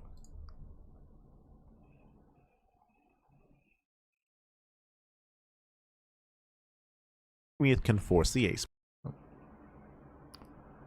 Beautiful. We are could be loading in. Again, Vermeer is a 4-player spawn map. There's a lot to get into here. Let's go. And spawning in the bottom right-hand corner. Oh, there you go. Bottom right-hand corner here of Vermeer. We have the South Korean Protoss player. We have the blue Protoss representing Protoss Pro. It is Classic.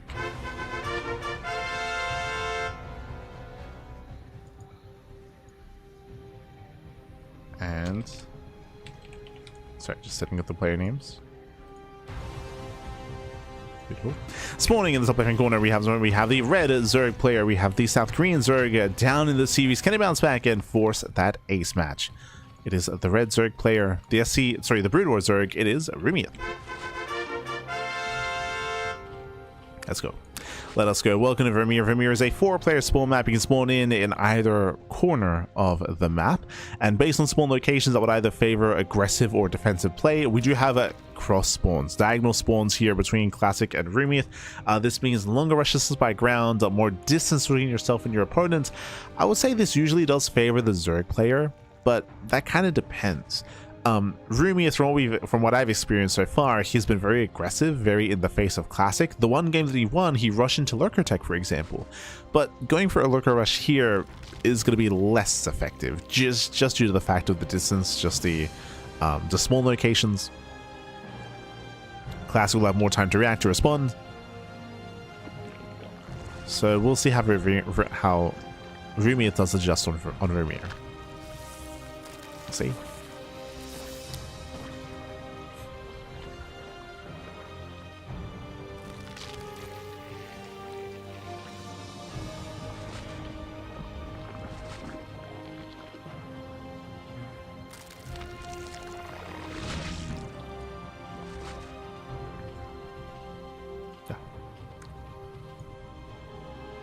So now again, we are going to be opening up Classic, just chilling back at home, going for his own gate expanded to Cybercore. From here, we can go into our tech. I'm imagining a Stargate opener, especially because of the spawn locations. If we had closer spawns and going for a Twilight Council would make more sense, but here I feel like Stargate play into Oracle into the mid game, I mean, is going to line up quite nicely. And there is that Stargate. And in the last game we saw Mass Scouts. This time it should just be as an opener into the follow-up. Technically, because of the spawns, we could try to mess around with like Sky Toss and going into like Void Rain to Tempest. But I really did enjoy the build we saw previously out of Classic, going into Storm and going into Charge as a follow-up to this. That's kind of what I'm expecting here. Meanwhile, fast Hydrogen. Very fast Hydrogen here out of Rumieth. Has he found his opponent? He has. He has found Classic. We go for the pylon block. This will delay the third. Obtaining Rumieth. There's a cancellation of the Evo chamber. Adeptus back in. Hydra's amassing early on. In my mind, this is still just as an opener, but we'll keep an eye on Rumieth. That does pull back, and we are remaking the Evo chamber. We're going to +1 carapace, but it's going to be a delayed chamber this time. Delayed chamber, delayed upgrades.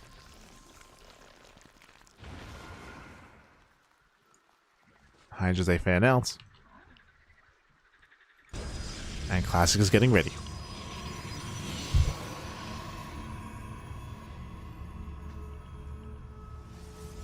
Oh, and we're committing. Oh my god. That's 12 Lings. Yeah, 12 Lings in production. We can see here that Rumieth is just rallying everything across the map. What was the point of the Evo chamber? I assumed that this was for the upgrade to build up into a longer game, but no. Yeah, it's all or nothing. Rumieth is just rallying. Hydra speed is about to finish. 2 base all in. It's all or nothing, and the pylon sees everything, by the way. Classic knows. Classic, he sees, he knows, he throws down a wall of batteries. He's got 2 batteries done, 2 more on the way, 4 in total. Classic just needs a little bit more time. Takes on one of the Hydras. Yeah, gets 1 Hydra.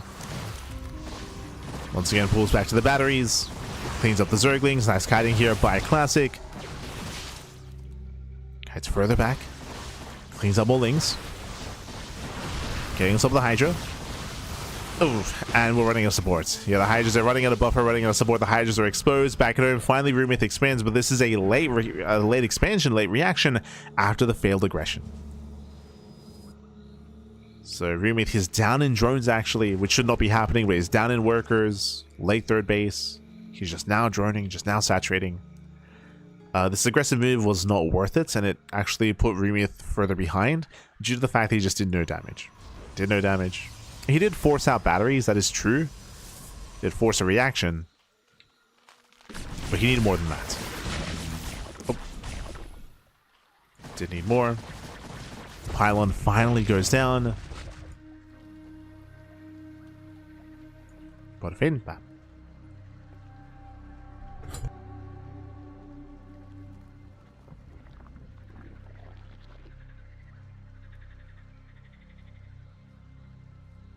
And just like previously in the series, it is just like game 2, it is going to be Forge +1, Charge, and the Temple Archives into Storm. Now, this build is less crisp for Classic because he had to invest into the batteries, he had to delay his third base. Like, the early game has been disrupted for both players, that is true. That means there's a bigger window in time where there is no Storm. But I'm not convinced that these Hydras can do actually, we might. We'll see. Rumith is coming. Moving out.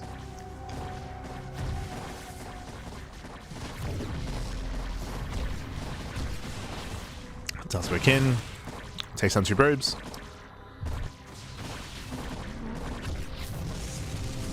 Denies the third base. Very nice pickup here. Containing Classic. Rumith. We were criticizing Rumith for having a late third base, but now Classics is even later. Oh, this is getting in hand. Yeah, 1, 2, 3, 4, 5. Oh, were we shading? Oh, we split. Okay. There we go. 5, 6. 6, 7. 7 drones going to be going down. A nice damage here out of Classic. The Oracles I poke in, getting up to 8. Oh, just barely pull away. And what's important here is that this did distract all the Hydras, allowing for Classic to finish up Storm. The Storm is still a ways away, though. Still halfway done. Rumith is coming back. You can see he's trying to intercept. Moving out across the map. That's a lot of Hydras. It's a hefty Hydra count. There's a window here where he can push in pre-storm. Oh, nice Templar. He gets 1. Yeah, 1 Templar goes down. Doesn't quite get the other. But there are not enough zealots. We need storms. 1 second away. Oh my god, does land 1. Still 2 left. Go 1. Down to 1 storm. Doesn't want to waste it. Oof. Soon to have another storm available there. Yeah, he's got 1 more. He's got 1 more.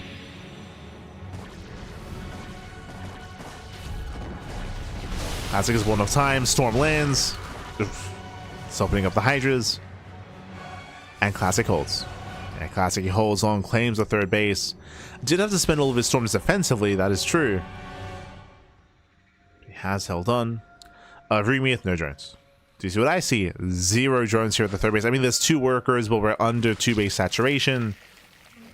Well, we are at 2 base saturation, actually. So basically, a 2 base all in, third base just for lava. Rumith rallying everything he can across the map, but going for that lurker timing. 11 lurkers. Oracle, there's still 1 Oracle alive. It's across the map. Where's the revelation? We need the revelation, Bappy. Yeah, the lurkers they borrow. Still gets 1, 2, 3. 3 lurkers go down. Jesus. It's a brutal storm. Takes down 3 lurkers. Another storm of lurkers as well. This is still free damage. Yeah, Classic's being softened up. Where's the revelation? Lands 1. Yeah, lands 1 revelation. Takes down 1, 2 lurkers. There's still 3 left. Do we have another? Uno más, papi. Uno más. Oof. Lands 1 more. Catching a 1 more lurker. At least trying to. Classic is in trouble. Bleeds out more probes. Yeah, there's the Angiova charge. There's the Angiova charge. There's that final revelation. Uncovers every single lurker.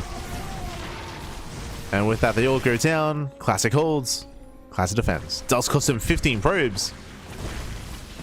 But he's holding on.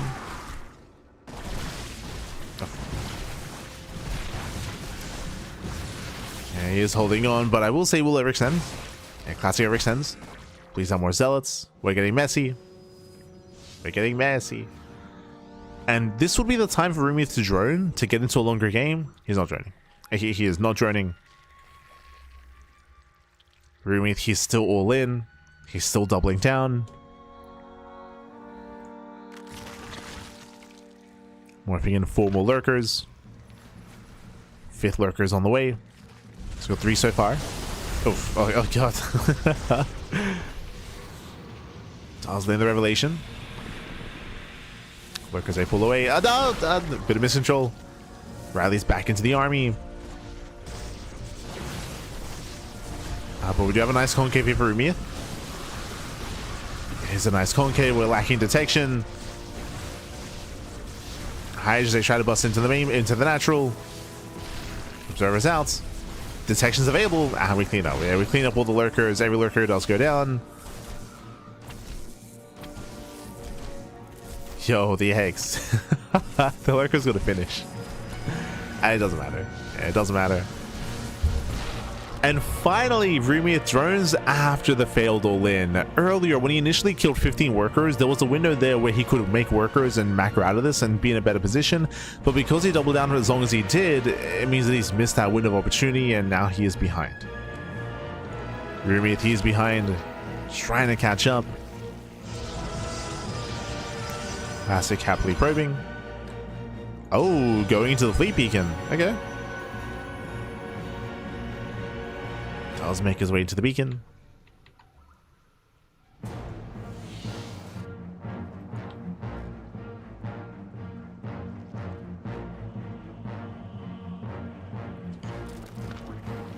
Make his way into the mothership at least. At least just a mothership. And the classic is moving out. Yeah, classic, he does move out. He's pushing with plenty of storms. Moving into lurkers is still going to be difficult, as we have how many lurkers so far? 5. 5 lurkers.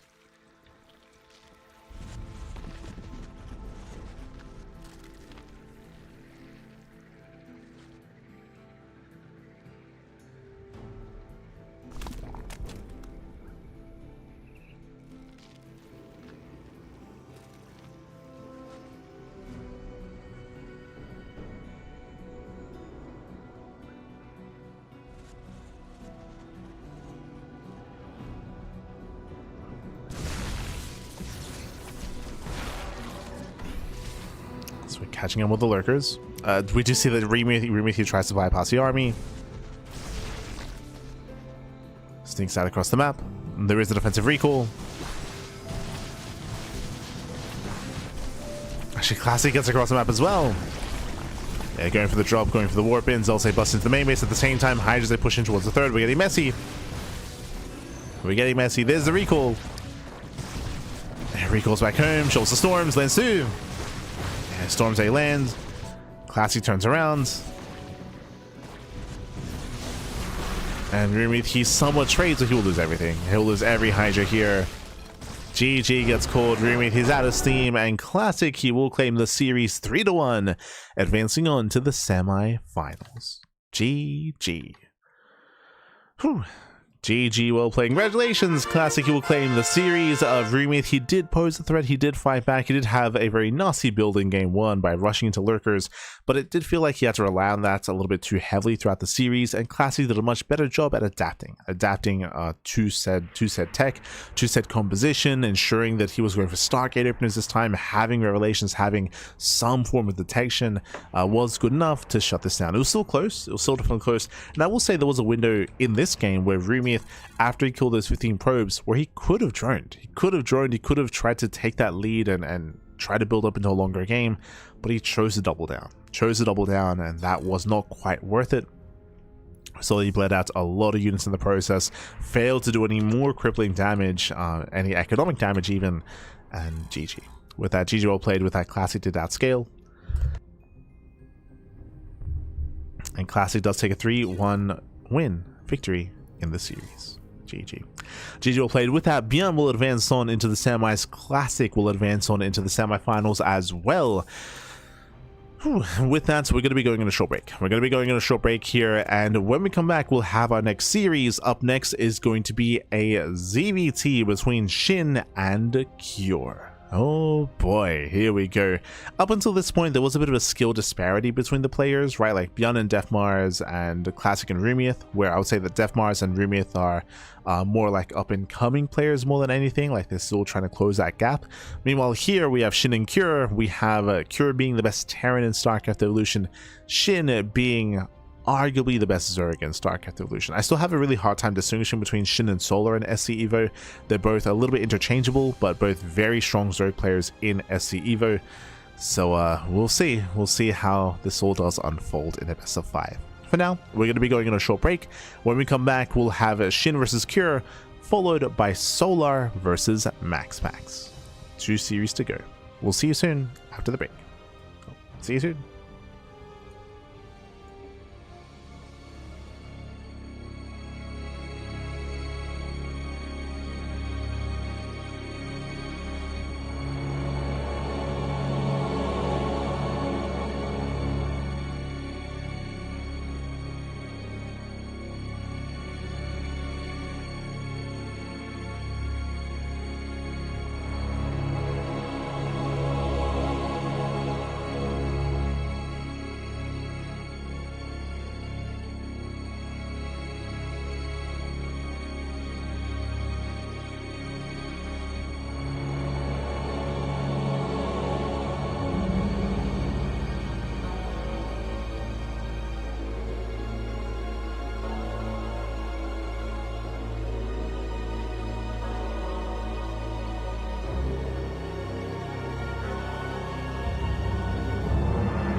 Welcome back, everyone. Welcome back here to the StarCraft Evolution, the SEL, the StarCraft Evolution League Season 3 Ladder Invitational Playoffs. We've been going through the quarterfinals, and we just wrapped up our first two matches of the broadcast. We still have two more to go. Let's go. Let us go. We're going to be jumping into our initial best of 5. Shin versus Cure. Bjorn has already made it through. Classic has already made it through. But again, these are some of the bigger names in just StarCraft as a whole. Now we do have some of these bigger names facing off against each other already in the quarterfinals. Shin versus Cure. Let's go. Let us go. Again, Cure, he's the best Terran player in StarCraft Evo. Shin, you can make an argument that he's also the best Zerg. So I'm ready for some high caliber TVZ spawning. In the bottom right hand corner of Vermeer, we have the South Korean Terran player. We have the Brood War Terran. For Team Liquid, it is Cure. And spawning in the bottom right hand corner, we have his opponents. We have the Teal Zerg player. Yeah, the Teal Zerg player here representing on side, it is a Shin. The SC2 Zerg. Let's go. Let us go. Welcome to Vermeer. Vermeer is a 4-player small map, and we have found ourselves with close spawns. Close spawns are right next to each other horizontally here, and this will be favoring aggression. This will favor Cure's stim timing. Now, my assumption is that he's going to be opening up with 3x stim, maybe CC first into 3x stim. We have seen Cure mix in mech, and we have been seeing mass wraith as well. So there are some other possibilities here, but for the most part, CC first into 3x does make the most sense in my mind. Right now, we can see that Shin is drone scouting, looking for Cure. Overlord top left, drone bottom right. So Shin is scouting, Shin is checking. We'll find the spawn location, and we'll confirm the CC first, and can even disrupt. Okay, so very lucky here at a Shin.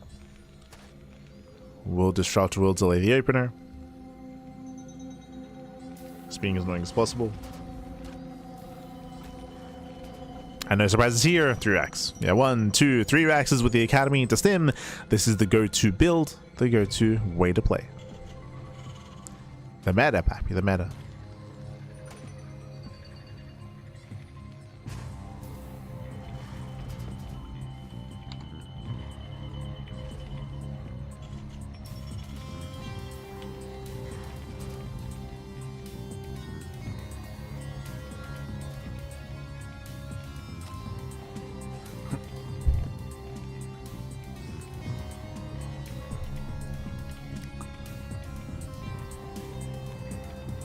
From here, Shinny does pull away.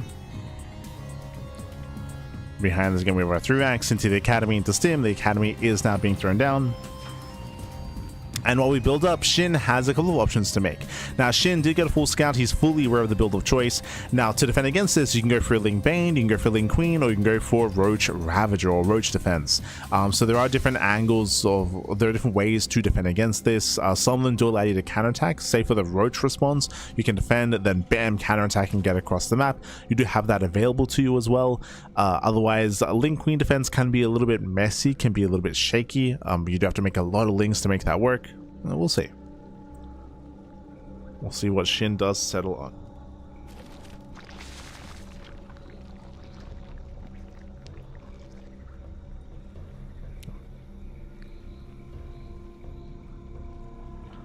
As we are going to mix in some Hellbats, sorry, some Firebats. Oh no, never mind. We almost saw them. Cancels the Firebats, she's going for Marines. You can go against Zerg, you can, there we go, you can make Firebats alongside this to help support the army. Firebats just have their way with Zerglings. It's a way to add a little bit more complexity to this push. Firebats are less viable against Protoss, so you don't see it in TVP, but against Zerg, like, they have their place against them, against Mass Zergling. Meanwhile, Shin is going for the Roach defense. Okay, we did mention that there are multiple ways to defend against this. You can go Ling Queen, Ling Bane, or Roach, and it is going to be Roaches out of Shin. This will also potentially trigger a counterattack as well. We'll see if we can get there.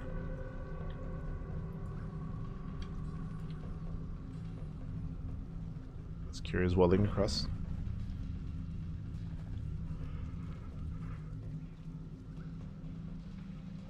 He's moving out. The spawn location is going to be benefiting Cure here, as Shin has less time to react, less time to respond. Roach production has begun, but Shin, he has to buy time for Roaches. He has to buy a little bit more time. You have 7 Roaches in production. It's going to be close.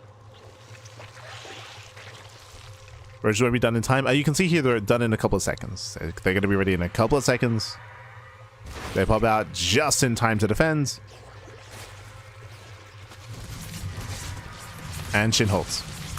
Yeah, Shinny shuts us down. So again, it was very close in terms of timing, but they pop out just in time with that. Shin holds. Now we can drone. Now we can saturate.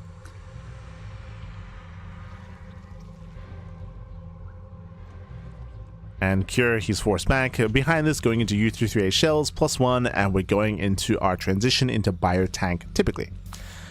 We did see the Beyond was going 3 racks into mech, but here it's going to be 3 racks into what should be Bio Tank with machine shops with siege mode as well. Cure thankfully does not waste his army, he does preserve it. But he will be stuck outside the bases, stuck on the high ground.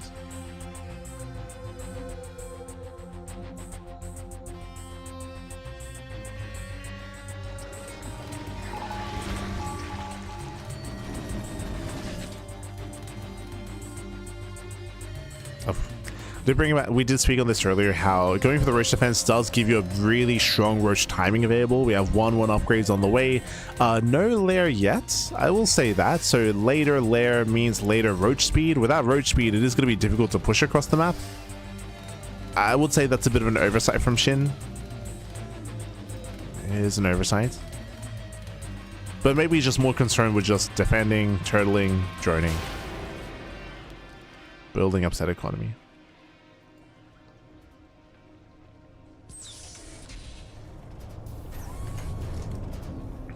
Yeah, Curie just sieging up back at home. Siege mode is done.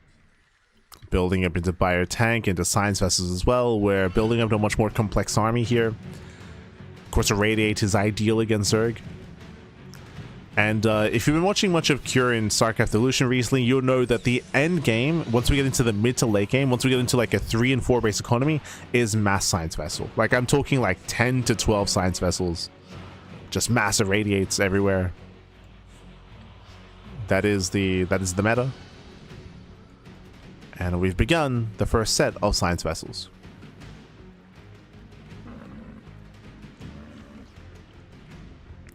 I'm still not certain as to the best response, whether it's to go into a heavier Corruptor count or to try to counter with your own spellcasters, referring to Vipers and Power Bombs. It's just the Radiate spell is just so efficient.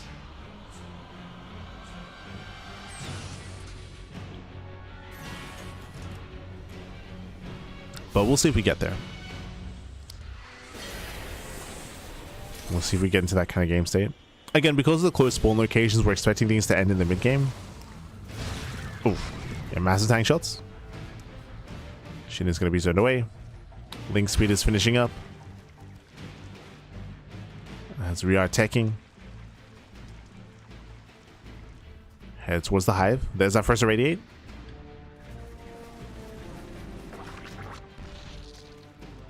Does do some decent splash damage here to some of the other Ravagers.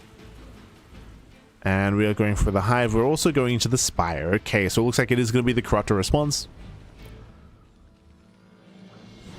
to fight for air control.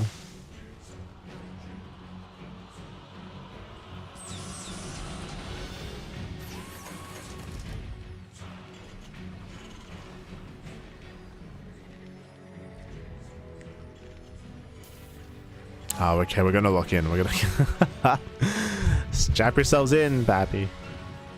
Because Cure is not pushing. Cure is not pushing. Getting more factories, building up more tanks. Once we get up to proper 3-base saturation, once we start the 4th CC, then we can start a 2nd starport and start working towards double vessel production.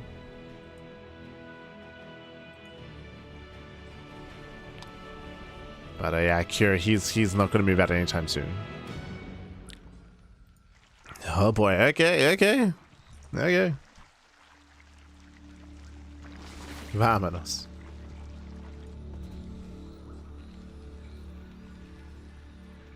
As the 4th command center has begun. Shin is about to max. He's about to max out, and we don't have any Vipers yet. So far with the hive, we're just taking into Ultras and Adrenal. But I would say that Shin does want to get rid of his Roach Ravager. Ideally. Wants to trade it out. Kyria leads the charge.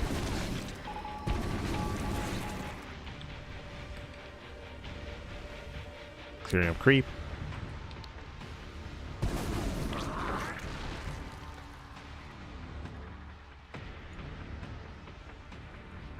See Shin looking for a better angle. And Shin needs to wait for Q to expand. Now, we spoke about this previously in the broadcast, but the fourth base on Vermeer is very isolated. This base is very isolated, and I would say it's not easy to push into the fourth base, but it is easy to abuse this area here, outside of the fourth. This area, as Kyria is going to be spreading himself more thin. You can see he's setting up his siege lines, his turrets. This should prompt Shin to try to push in, to try to deny this or punish this location. He's coming. Shin is rotating over.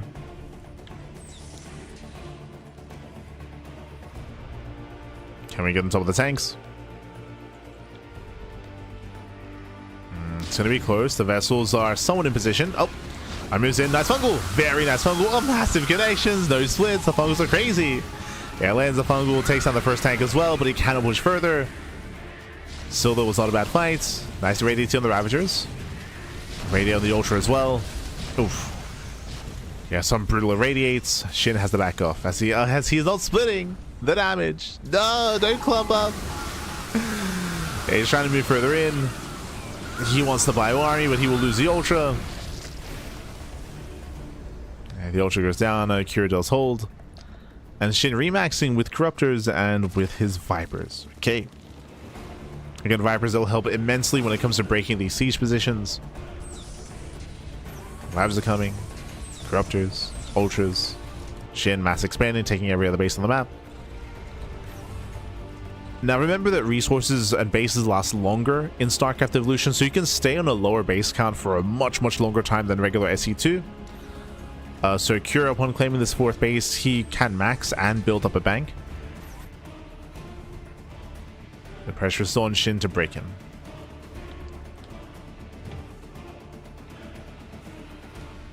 Ideally, we want to work towards 3-3 upgrades for the Corruptors for potentially an eventual Broodlord transition. Down the line.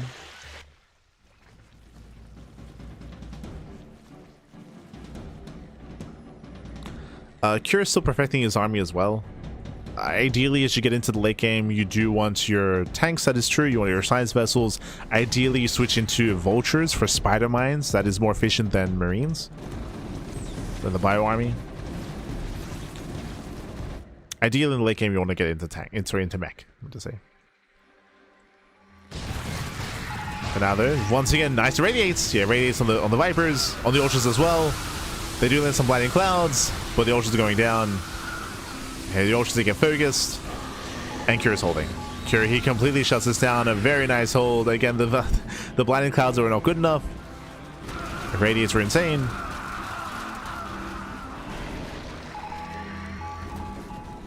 So we'll chase down the final Corruptors. The radiate should be enough to kill. That's one. Gets two. Oh. Even a radiate on the Banelings. Again, zoning away the Banelings, zoning away the Roaches. Shin going for a Doom Drop. Desperation out of Shin. Making his way towards the main. There are some turrets in position, but only a handful. Oh god, the link. Shin, cuidado. Shin, he has not rebuilt any spellcasters. He's going to try to brute force it. Diving into a siege line. There's a defense matrix. The science vessels are out of energy.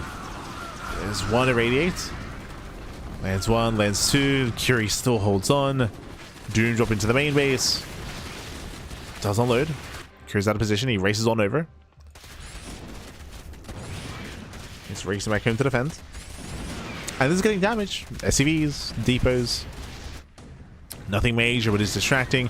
Ideally, you hit with this shot first, and then you push into the front lines. But One by one, Cure is fine. Just dealing with this one problem at a time.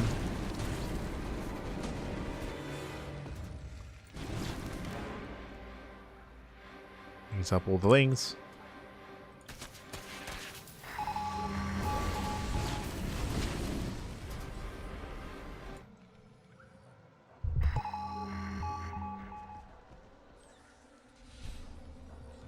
Oh, as Cure's 5th base is a little more isolated as well. It's on its own.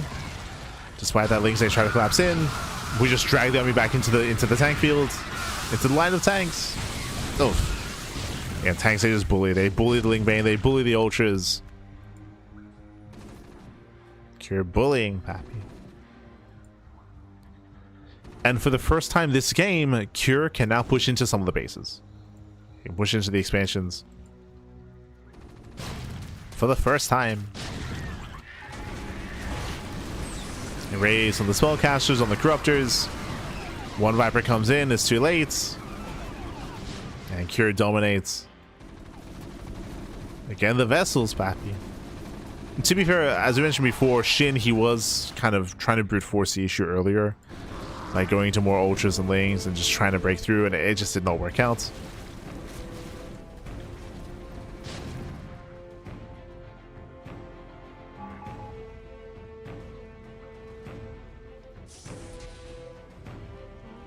The vessels are pretty good. Sims into the mineral line, gets another base. So one hatchery goes down, another hatchery as well. What's dangerous about these hatcheries falling is that one, Shin barely mined from them, and that means that Cure, he has 3 fresh bases. 3 expansions, they're fresh for Cure. And remember, the Zerg player wants to be up in expansions. You don't want to become the map in half. Not 50-50. So I will favor the Terran. You saw how much Shin struggled when Cure was on 4 bases. Now he's getting a 5th, a 6th, and a 7th base. So Cure getting further ahead. You can see that reflected in the bank. I mean, look at the bank here. Shin, he's not even maxed. Cure, he's maxed out with a 3k bank. It shows just how much more efficient Cure has been. Plus, now he has the better economy as well.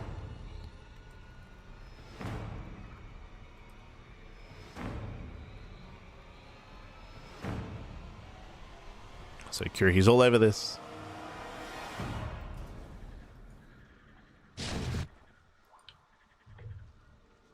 He's all over it. At this one, I do like Shin's army a little bit better than previously, but it's just too late. Just because at this point, Shin has already lost control of the map. Oh god, the master radiates. Oh no, we're clumping! Yeah, the army's clumping up. Dustfit towards the end. Catching at a couple of vessels. Oh. Even here, god, we're still clumping, still doing more damage, killing the infestors. Oh god, a very messy engage here by Shin. Very messy. We're still doing more damage to ourselves. Let me drop back into the main.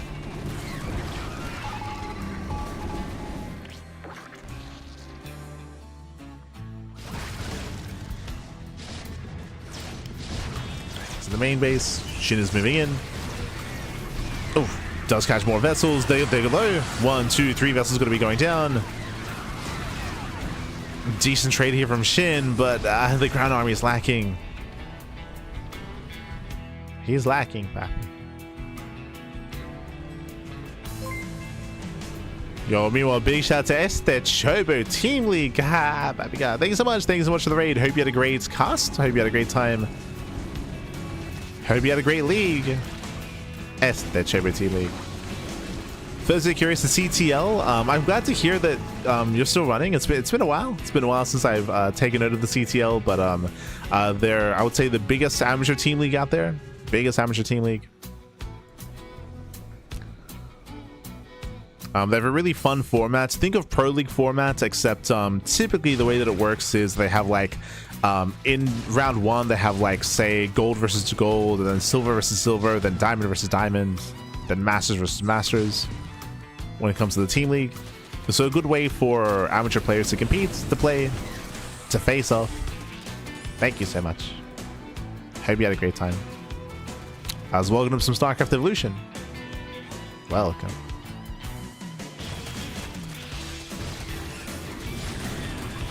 As Shin, he is wreaking havoc here. Ling's a bust into the mineral lines. 15 SCV is going to be going down. Not bad.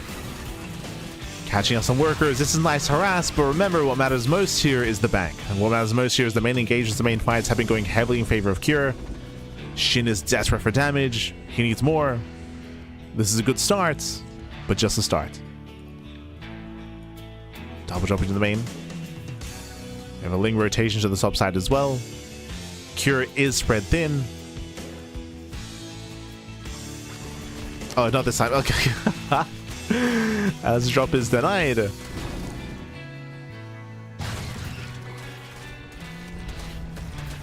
We get 2 Lings dropped off, and they will wreak a little bit of havoc here, catching at a couple of turrets. But they will be cleaned up. Yeah, cleans up the Zerglings. Shin once again supply blocked.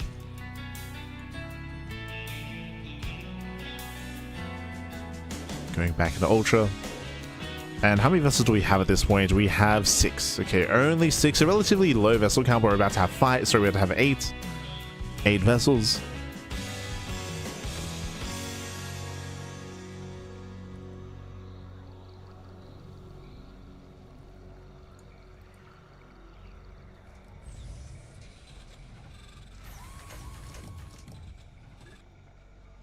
Shin is looking for a way in.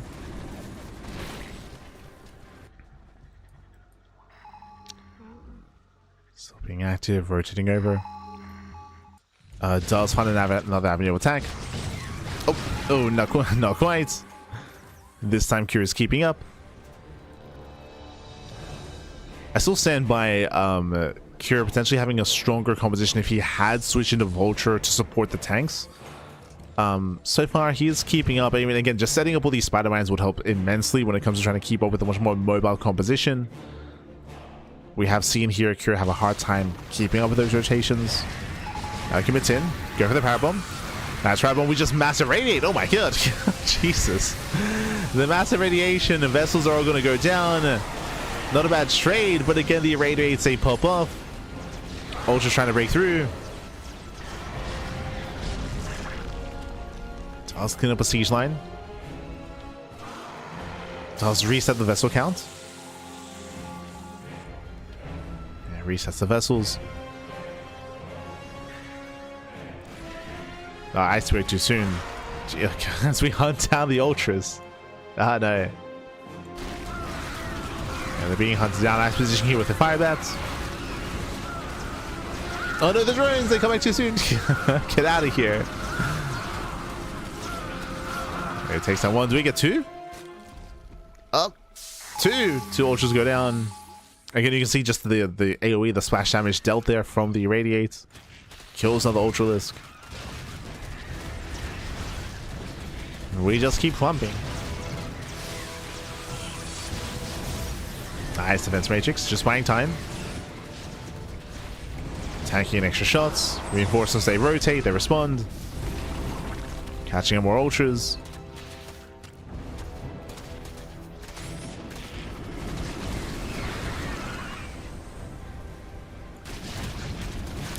Runway does hit the south side, and we'll get some SCVs.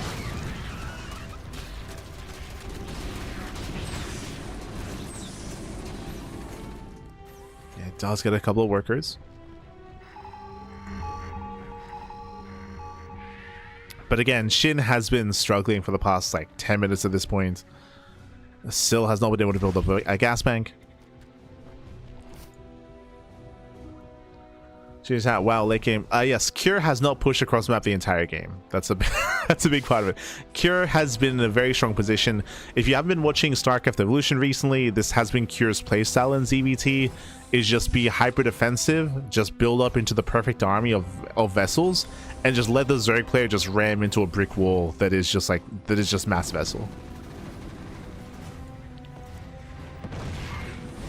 So it has been Cure's go-to in ZVT. Just never attack. Be the wall.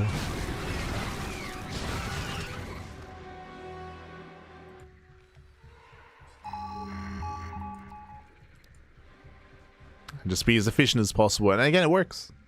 It does work, Pappy.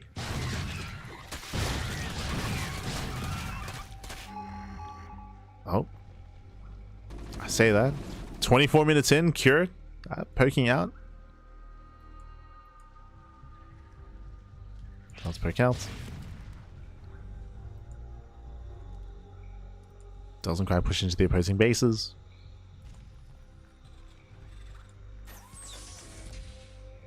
Starting to be active here on the south side. This base is very isolated here for Shin. Shin has to respond. And coming in from behind. Chelsea radiates, gets one, gets two. And catching up two of the ultras. It does cut back to the tank line, and these ultras are all going to go down. Yeah, 1, 2, 3 ultras do fall. There's no more radiates though. Yeah, running out of radiates. The Marines are going to be cleaned up by the ultras, or at least they should. No, never mind. The Marines, they stim and they win. They take down all the ultralisks. A brutal fight there for Shin. Cure he overwhelms. Now we can take down the base, and the center hatchery, it's going to fall. It's going to go down. The rest of the vessels have arrived. The Eraser, let's go. I think for the first... Oh, no, he's killing his own units. The Cure, that was friendly fire. I think that was the first time I've seen the Eraser in StarCraft Evolution. We've been casting this for like 2 years. It was messy though, and he did kill some of his own Marines, but it's fine. It's fine.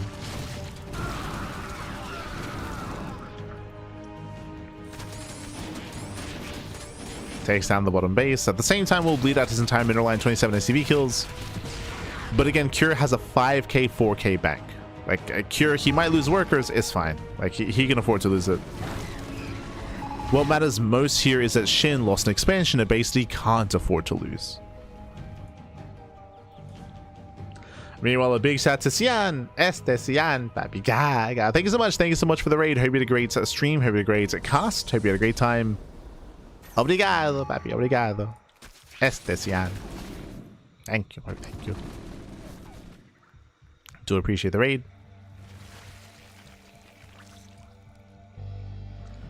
Game 1 of a best of 5. Yes, I'm ready. I'm ready for 5 more games of this. I mean, 4 more games of this. Of Mass Irradiate. Let's go. And not attacking.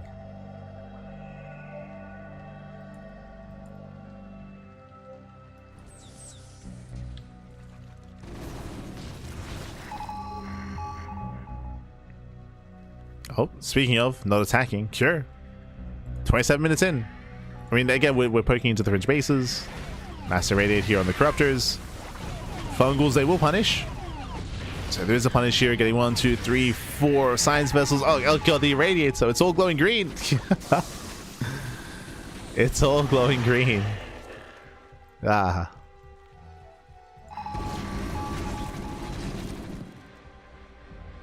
We just irradiate.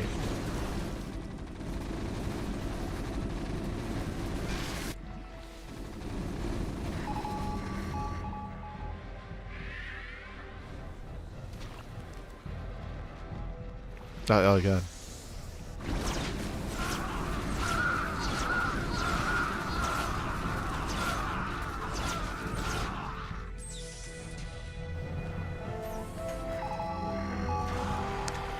Speaking of, we're thinking about targeting those Vipers.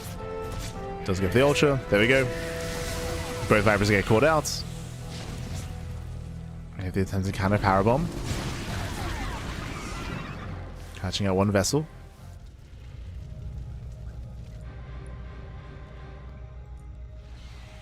One vessel goes down. Shin going for one of his final fights. Again, Shin, he has no bank. He cannot max. He cannot max out. The radiates are a little bit late, I will say. Get some later radiates, so we just kite back to another line of tanks. And Cure, he should overwhelm. I mean, he does. Does overwhelm. Oh, Marines, they get caught out. Yeah, a bit of miscontrol here by Cure. Bleeds out of the fire. That should not have happened.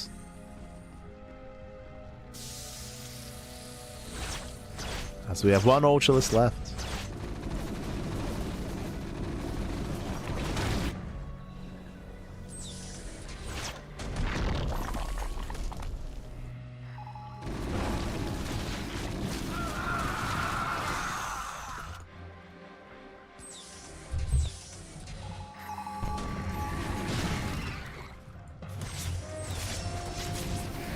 Kira's moving in. Once again, trying to push forward. Phone was a catch out on the vessels, but there's no follow-up. Yeah, there's no follow-up. GG gets called, and Cure, he will take game number 1. Whew. GG. GG, well played. Cure will take a lead in the series. Again, we did embrace that late game. Cure was being hyper defensive. Initially, we saw the initial 3x stim timing. They switched into Biotank. And the Biotank just sieged up back at home, turtle up on 3 bases. Once we started the 4CC, then we started Science Vessel production, of course, getting into Science Vessels, into the 4th base in a mass vessel. Shin had a very hard time adapting to this. We were stuck on a very heavy Ultra count for a while, trying to work towards some Corruptors. Going into a heavier Corruptor count, I feel like is probably necessary, and you have to play it slow and chip away at the army. Shin, he kept trying to brute force the issue, and he was being very inefficient as a result, throwing away so many Ultras. Expensive trades there for Shin. GG. GG well played. With that, Cure will take a lead. We'll take a lead in the series as we load into game number 2. Let's go. Let us go. So we're loading into game 2. I hope Shin picks Brood War. It might be best, even if your Brood War Zerg is worse, it might be best to, I was going to say it might be best to do so just to avoid your opponents going mass Science Vessel. But nah, he's going for what he does best. And spawning in the top left-hand corner of Karis Passage, we have the South Korean Terran player. We have the Brood War Terran leading the series 1-0, representing Team Liquid. It is Cure. And spawning in the bottom right hand corner, picking the SC2 Zerg race, representing Onside, it is Shin. Let's go. Let us go. Is opting to stick with the SC2 Zerg. Welcome to Karis Passage. An interesting map in the map pool. I'll be honest, we have not seen, I don't think I've casted any mid to late game on Karis Passage. Like, it's usually a lot of aggression, a lot of all-ins. It's a very quirky map. It's very, very quirky. Does have some goal bases, of course. We have seen players rush into goal bases in the past. Speaking of.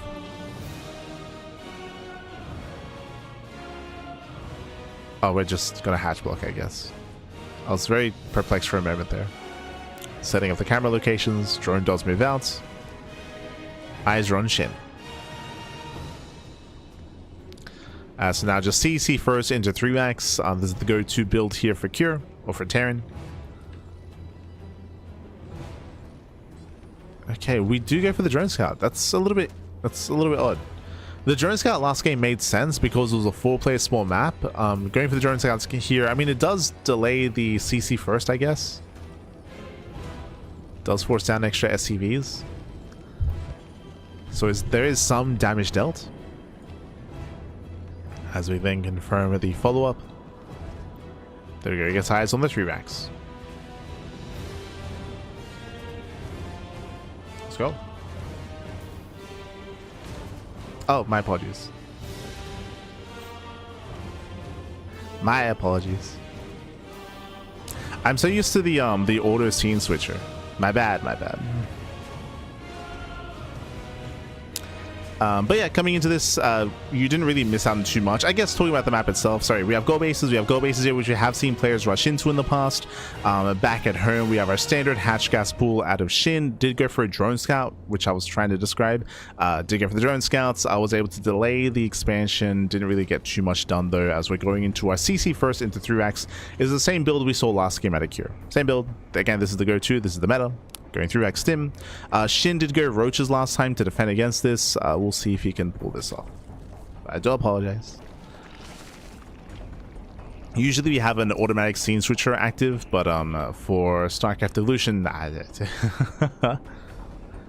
I should say for replay coverage, we don't. It doesn't. It's not an option necessarily.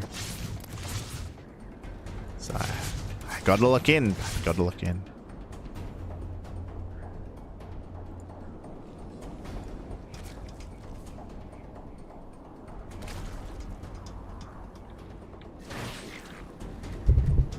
There we go. Here we go.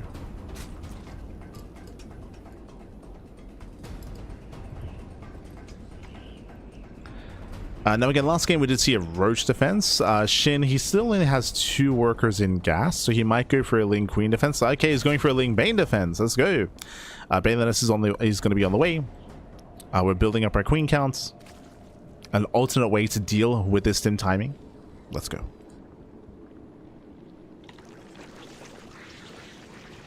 Here we go.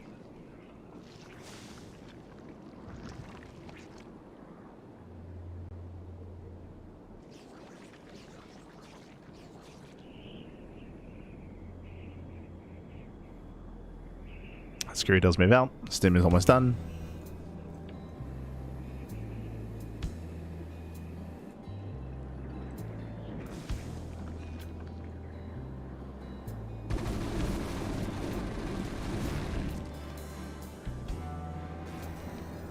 The army is spotted. Balins are amassing. Lings as well. Shin can be a little bit more proactive with this and try to hunt down the bio army. That's the downside of the Roach defense, is you can't really chase. But Cure, he does not commit. You're just checking the goal bases, making sure there's no shenanigans out of Shin.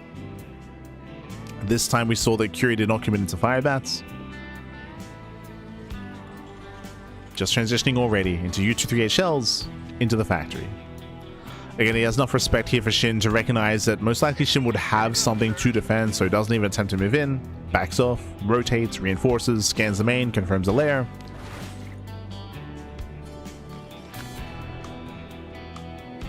Does rotate back around.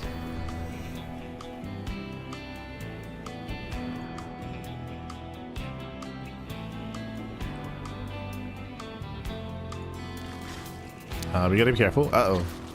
Yeah, Curie just saw the Ling Bane. Up until this point, he didn't know if it was going to be a Roach defense or not. So he sees Ling Bane, gets the hell out of here, and pulls away. Wants none of that. And we have begun that transition into tank production. So 3 factories on the way. +1 attack. +1 weapons. We should be building up into bio tank into the 3rd base. And then after that, we can start that size vessel setup. Oh, actually, my apologies. Wait, why are we getting +1? So if you remember, one of the criticisms that we had last game about Cure was I feel like we could have gone into a Vulture transition sooner for like a proper mech setup in the late game. Here, we're doing what Beyond did previously, if you recall, which is 3-rack stim into tanks into mech. So we're going for that full mech switch. Full mech transition.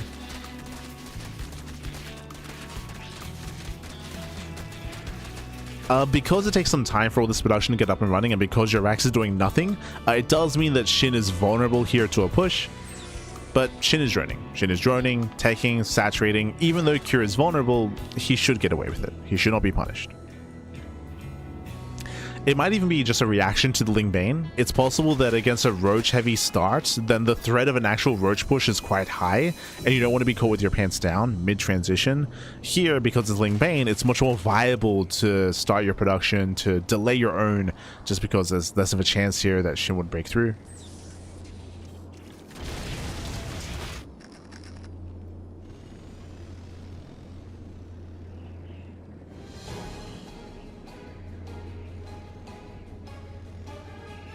So building up into 1-1. Ion thrusters on the way. We be meching it up.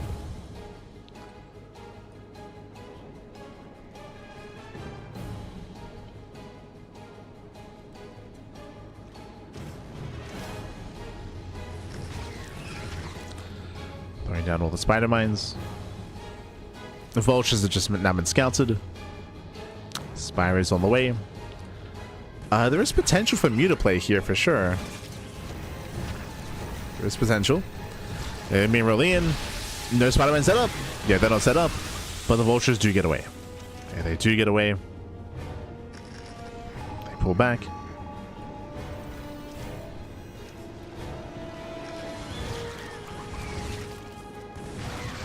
Ooh, does miss control. Not looking, inattentive, massive loss here as Curie throws away 10 vultures. Ay, ay, ay.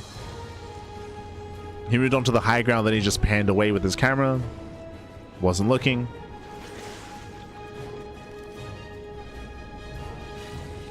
With that cure, he will lose some momentum here. He'll lose some map control. And Shin cannot freely expand. Droning, saturating, claiming the goal base as well, so Shin has a boosted economy. Spire is about to finish. And show some mutas. For now, some safety Vipers. Getting into Lingbane Roach Ravager. Again, the anti-air for Cure is very much so lacking, but he is working on Goliaths. Oh! Yeah, there we go. Goliath production has begun.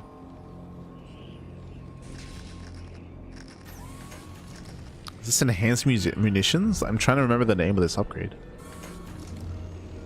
It's the Broodor equivalent of Macful accelerators, except not. The Goliath upgrade.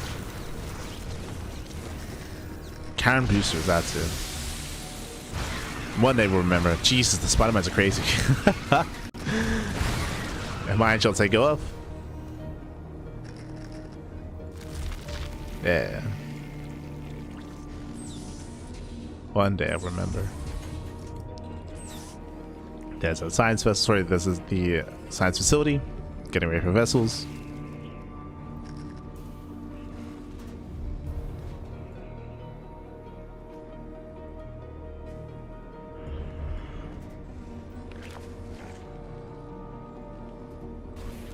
No sure we're going to try to push through the strike points. Okay. She's going for it. Pushing into a siege line and a minefield. Okay. Let's go. He commits. Show us the blinding clouds. Throws down one, throws down two. The lead main gets spent, and the tanks are fine. Yeah, the siege line is perfectly fine here. Takes down 2 tanks. Kira's pushing forward. Remember, there's miss chance as well for Shin. Oh god, the tank shots. Like, get out of here. Is Shin pushing into a death zone? He gets shut down by the tanks. Heavy losses for Shin. I mean, he did break through the bio army at least. That's true. He reset the marine count, so there's less support for the tanks. It does mean that this second wave of assault here, we can get on top of the tanks. There's a chance. Shin is remaxing, and even though Shin had a, I would say, relatively rough fight pushing into this, thanks to the goal base, Shin is remaxed. Right, Shin, he has a better economy. He has that advantage. Kira still needs time to build up his forces, and we are missing mines down here.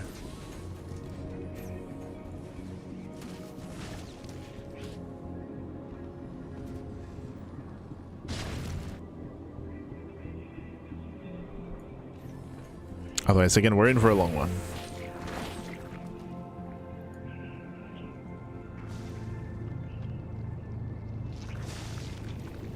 This is where I would appreciate the second Spire to work on double upgrades to get ready for Corruptors and potentially Broodlords. We never quite got into Broodlord tech last game.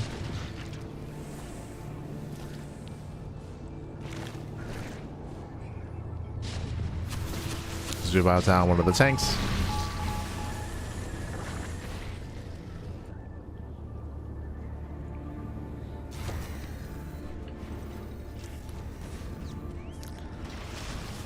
Or should they distract? Shin finding a better angle here of attack through the center. No, but these vultures are going to be cornered. We got to get out of here. Yeah, they're going to be thrown away. Again, at least they're distracting. They're somewhat trading, but they all going to go down. Shin cleans up. And here he comes. There's less supports. What I will say though is that we've built up that side spells account for soon to be 6 vessels. Shin moving in. Again, we are lacking that minefield. That's 1, gets 2, 3, 4. Oh my god, so many abductions. Yeah, massive abductions here, and Shin, he might just have enough. Cleans up most of the tanks. Trying to go further off the ramp though. Uh-oh. Does try to move further in. While they do connect with the army. Cure's gonna hold here, but it's a messy hold. A very messy defense. Messy, man. Oh. As Cure, he lost how many? He lost 9 tanks in this defense. Lings are flooding in, they're getting on top of the tanks. And Shin, he can overwhelm. He can just overwhelm, he can overrun. Oh. Again, the defensive position he was lacking. Plus the gold bases. Double gold, especially. I mean, that's... you can't ask for more than that. Double gold bases. She rams his head against the brick wall, and the wall breaks. The head is strong. And we'll have a series. We'll have a back and forth. Cure never got to build up and secure his bases. He almost did, but didn't quite get there. Didn't quite get there in the end. Shin collapsing forward, taking down more tanks. Delves towards that distance. And the irradiates are too little too late this time. They're too late. Not going to be good enough. And GG gets called. Shin ties up the series 1-1. GG. Whew. GG, well played. Again, we are going to be tied up here. Shin, he will avoid the hyper late game, able to trade with Cure early on. I was a little bit concerned with the first push just because it was pretty inefficient out of Shin, but thanks to the double go bases, he could afford it. He could just rebuild, remax, and just keep rallying across the map to break the turtling Terran. But I should emphasize as well, this is unique to Karis Passage. We don't have another map in the map pool that has as many gold bases as Karis Passage to boost your economy and to be able to leverage. It's got all the gold, Pappy, all the gold. Oh. As with that, we're going to be getting to game number 3. We're tied up, we're loading into that third game.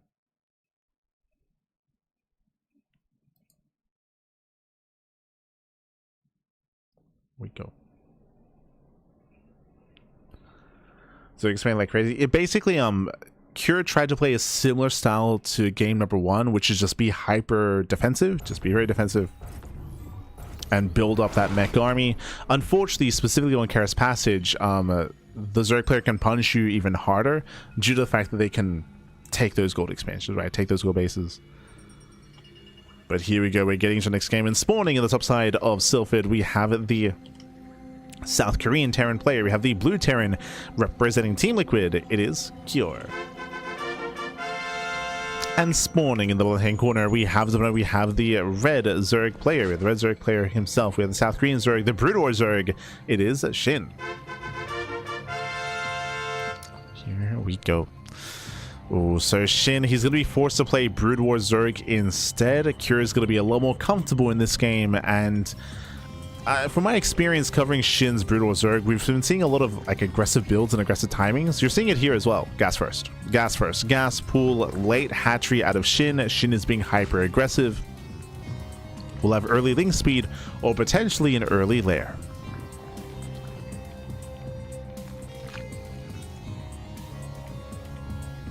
Oh boy.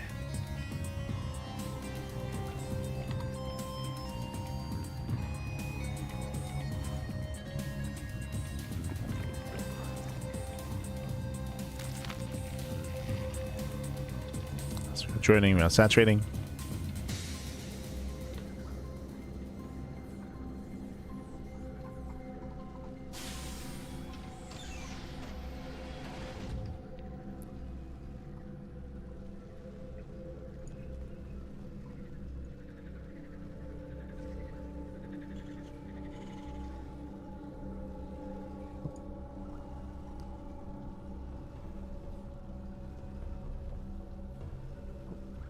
There we go.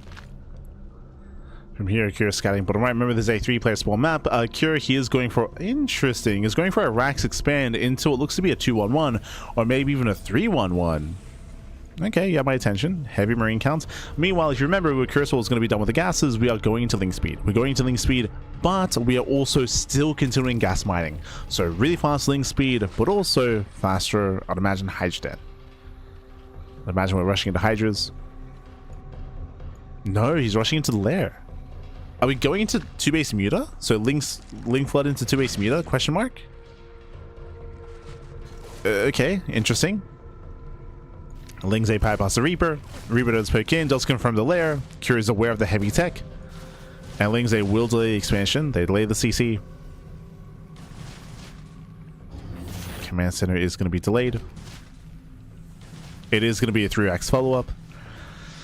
Oh, so unfortunately, because of the build of choice, Shin has no access to Hydras. If he does go purely Ling Muta, his army is going to be quite vulnerable against Mass Bio and Mass Stim. That's what I'm mostly concerned about. The fact that there's no Hellion here should be a tell for Shin. It should be a tell. Can we force a cancel? Oh, we can! Massive pickup, does force a cancellation, Link speed is now done. And there's that 2 base Muta. There's that Spire. With a high enough Link counts, we can maybe ensure that the Marines don't get across the map.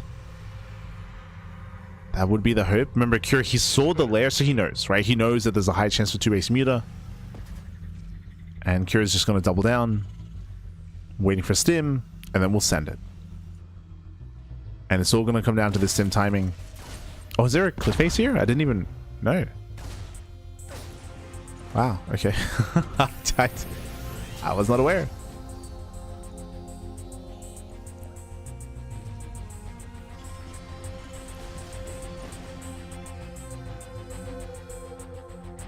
So here comes the bio.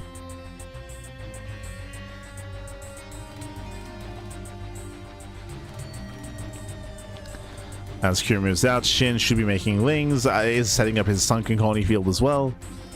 Setting up his colonies. He's got his mines ready.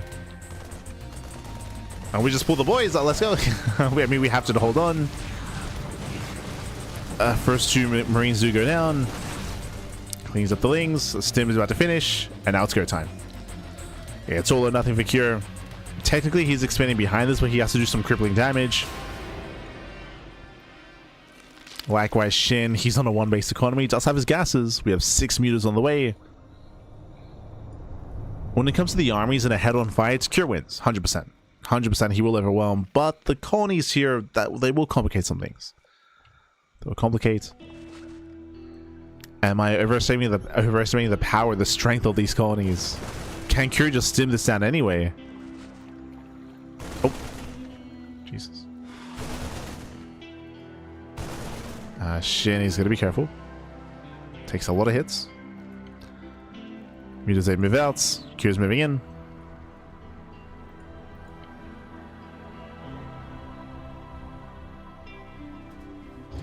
And plenty of Marines back over to defend.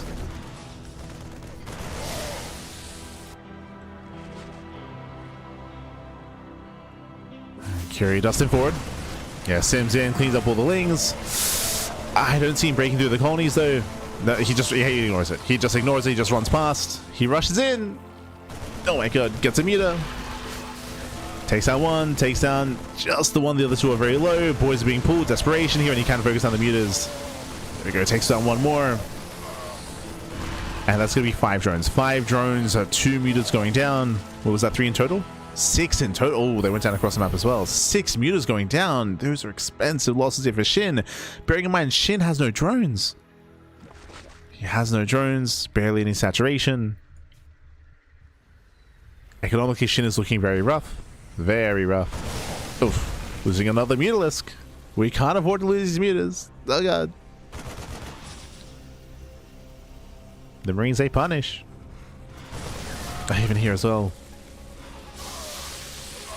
Losing 7 Mutalisks. Losing 8. 9. We just keep bleeding out more mutas. Respect the Marines.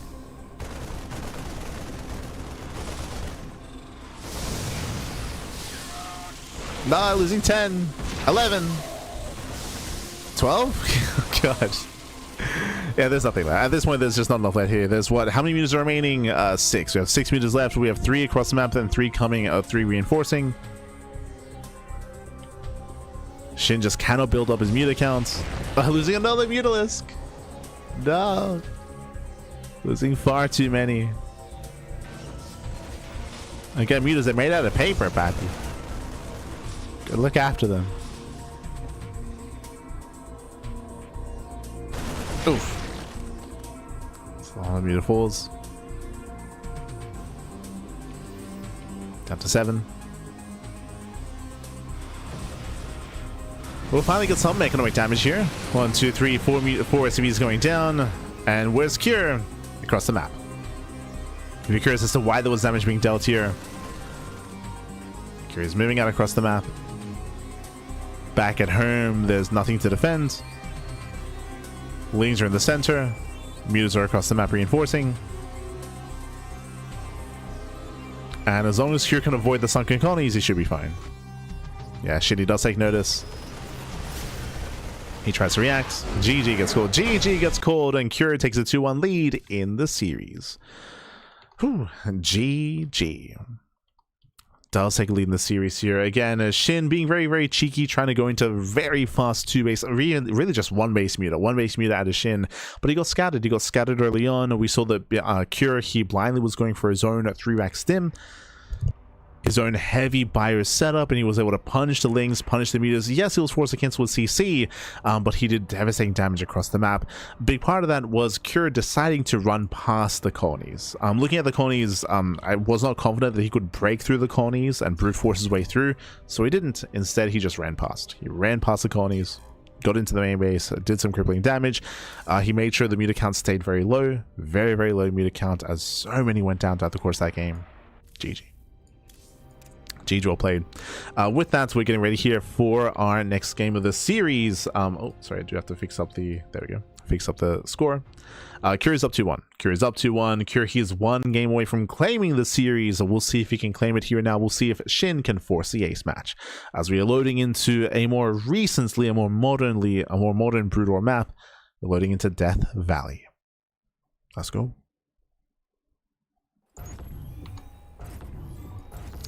Let us go. Spawning in the top left-hand corner of Death Valley, we have the Brood War Terran player. We have the South Korean Terran. Representing Team Liquid, it is Cure. Oh no, I can feel it already. As spawning in the bottom right-hand corner, we have his opponent. We have the SC2 Zerg player. South Korean Zerg representing on side, it is Shin. So switching back to SC2, of course, it was Shin's pick. It was his pick. Does go for SC2. And welcome to Death Valley. So Death Valley is an interesting map in the map pool. It's very, very interesting. It's similar to Golden Wall in the sense that you have 2 separate halves of the map, but they're separated by terrain, not by mineral patches. So you have the top side, so you can expand here on the top side, take this northern base. There's a high yield gas base in the center as well, and you have a very short rush distance from natural to natural. Meanwhile, you can mine through this patch, so there is a gold wall technically. You can mine through these patches and access the southern half of the map, where we have most of the bases. We have a 3rd base, 4th base, potential 5th expansion as well, but this is where we typically expect players to expand here on the south side. Likewise, it's also a little more open, a little more accessible as well. But I will say, rotating back and forth can be very difficult and very awkward from top to bottom, just because the only way to rotate is from your main base. As you can see here, the center of the map is fully sealed off. Like, there's no mineral patches, there's no like pathways, no nothing. It's just fully sealed off with cliff faces. So you have to go back home to rotate back over, unless you make use of medevacs, dropships, dropper-lords, warp prisms, things of that nature, recalls. Is going to be through X-Stim.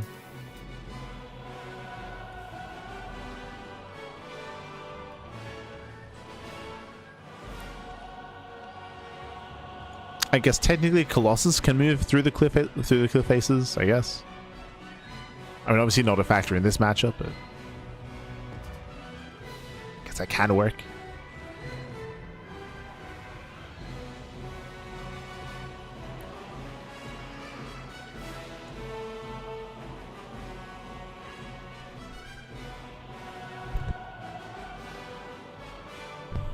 If you remember, we saw something similar on Monty Hall, where Monty Hall also had a bunch of like terrain that was blocking off any kind of like rotating pathways. Except for Colossus, they could walk over the cliff faces. Was it Monty Hall? God. I miss I'll be honest, I miss Monty Hall. I do miss it as a map.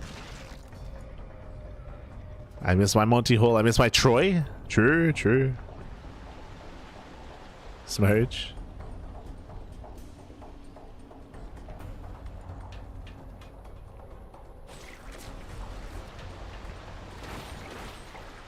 God, what's the other one? I keep wanting to say nearby the square. It's not. It's...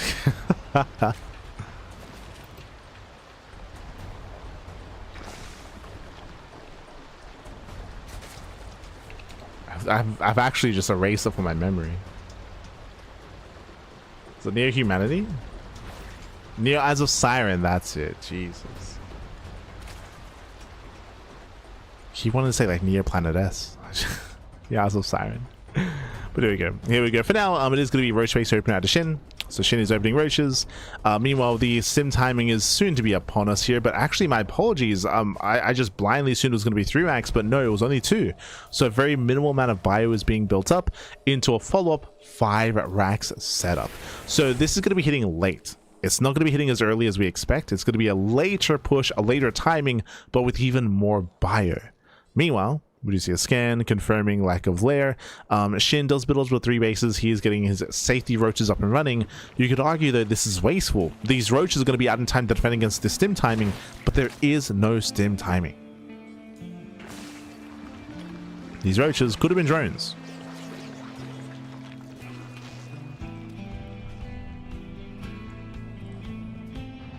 So Curious forcing inefficiencies out of Shin. And now we're going for a later push. Here we go. Building up more fire bats. Now we're moving out.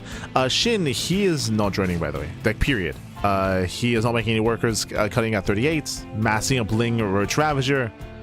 Shin, he's committing quite hard. And he can actually catch out Cure as a result of this. He can catch him out. As Cure's still pushing, he runs into the army. Oh, has to pull away, has to back up. Ling's speed just now finishing. And here come the speedlings. Cure has to get the hell out of here. He has to race back. Basically, Shin is all in. Shin is going for his own all in, his own aggression. Firebats, they arrive just in time. Lings cannot chase. Yeah, Lings, they can't really engage here. Cure, he has a more efficient army. Oh, nice kiting. Kites back the Firebats. Does not want to waste them. Pull them back. Yeah, nice shuffling. Nice shuffling of units. As Biles, they buy time. Firebass is going to throw them away. Yeah, losing 1, 2, 3, 4. Oh my god. Down to 1. 1 Firebat left. And Shin now drones. Shin, he now recognizes, and it's very late. He's down 10 workers. Now he starts to drone up. The aggression has failed, and Cure, he takes a lead. He takes a lead from here. Getting a 3rd TC. Gaining map control. Shin is in trouble. Now what's scary here is that now that Shin is droning, 1, it is delayed, but it's also going to eat into the army, which is now what he needs against Cure's push.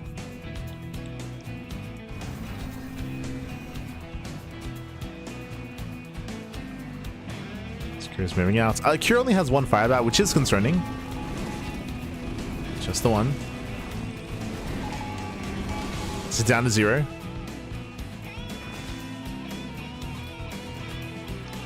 Shin can be a little more confident about engaging. Cure pulls away.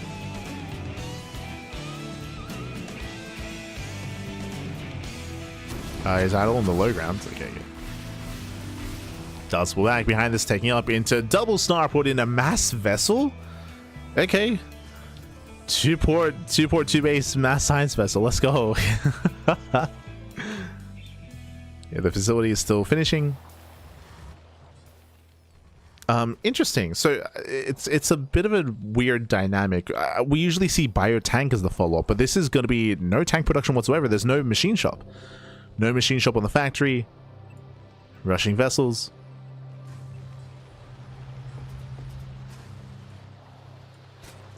What I do appreciate about this is that this is a much more aggressive build because we're not waiting for siege mode and we're not building up a siege line of tanks. This is not a very defensive style. Thankfully, we already had our fill previously in the series, Pappy. Yeah. We already had 30 minutes of just staring each other down with mass science vessels. We're good. We're good for today. So here we go. Here comes Kira. Oh, we have some fire bats to defend, which will be amazing against the Lings. Shin going for a massive Ling counterattack. Fire bats are ready. Ooh, Lings, they will bypass. They get into the main. They sit into the main base instead. They're going for the mineral lines. How many SCVs are going to be going down? We don't pull away. Yeah, the workers, they do not pull away. At the same time, Fury's moving in. He will lose 8 SCVs back at home. Files, they don't connect. Fury trading with roaches. Does trade Lings, they do rotate towards that third base. Again, nice counter damage. 11 SCVs. It's not bad. It's not bad. Oof. Security does not see Infestor, has to pull away. There's a scan.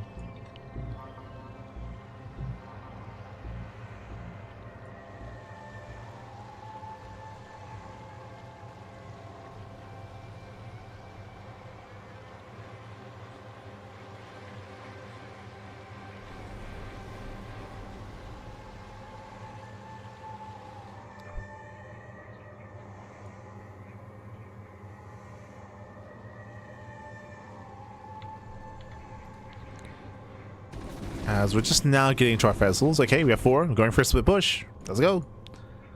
We're going for a split push. Now, a lot of this will come down to the spellcasters. I'm referring to the fungal growths here for Shin, and likewise the irradiates for Cure. There are 2 infestors.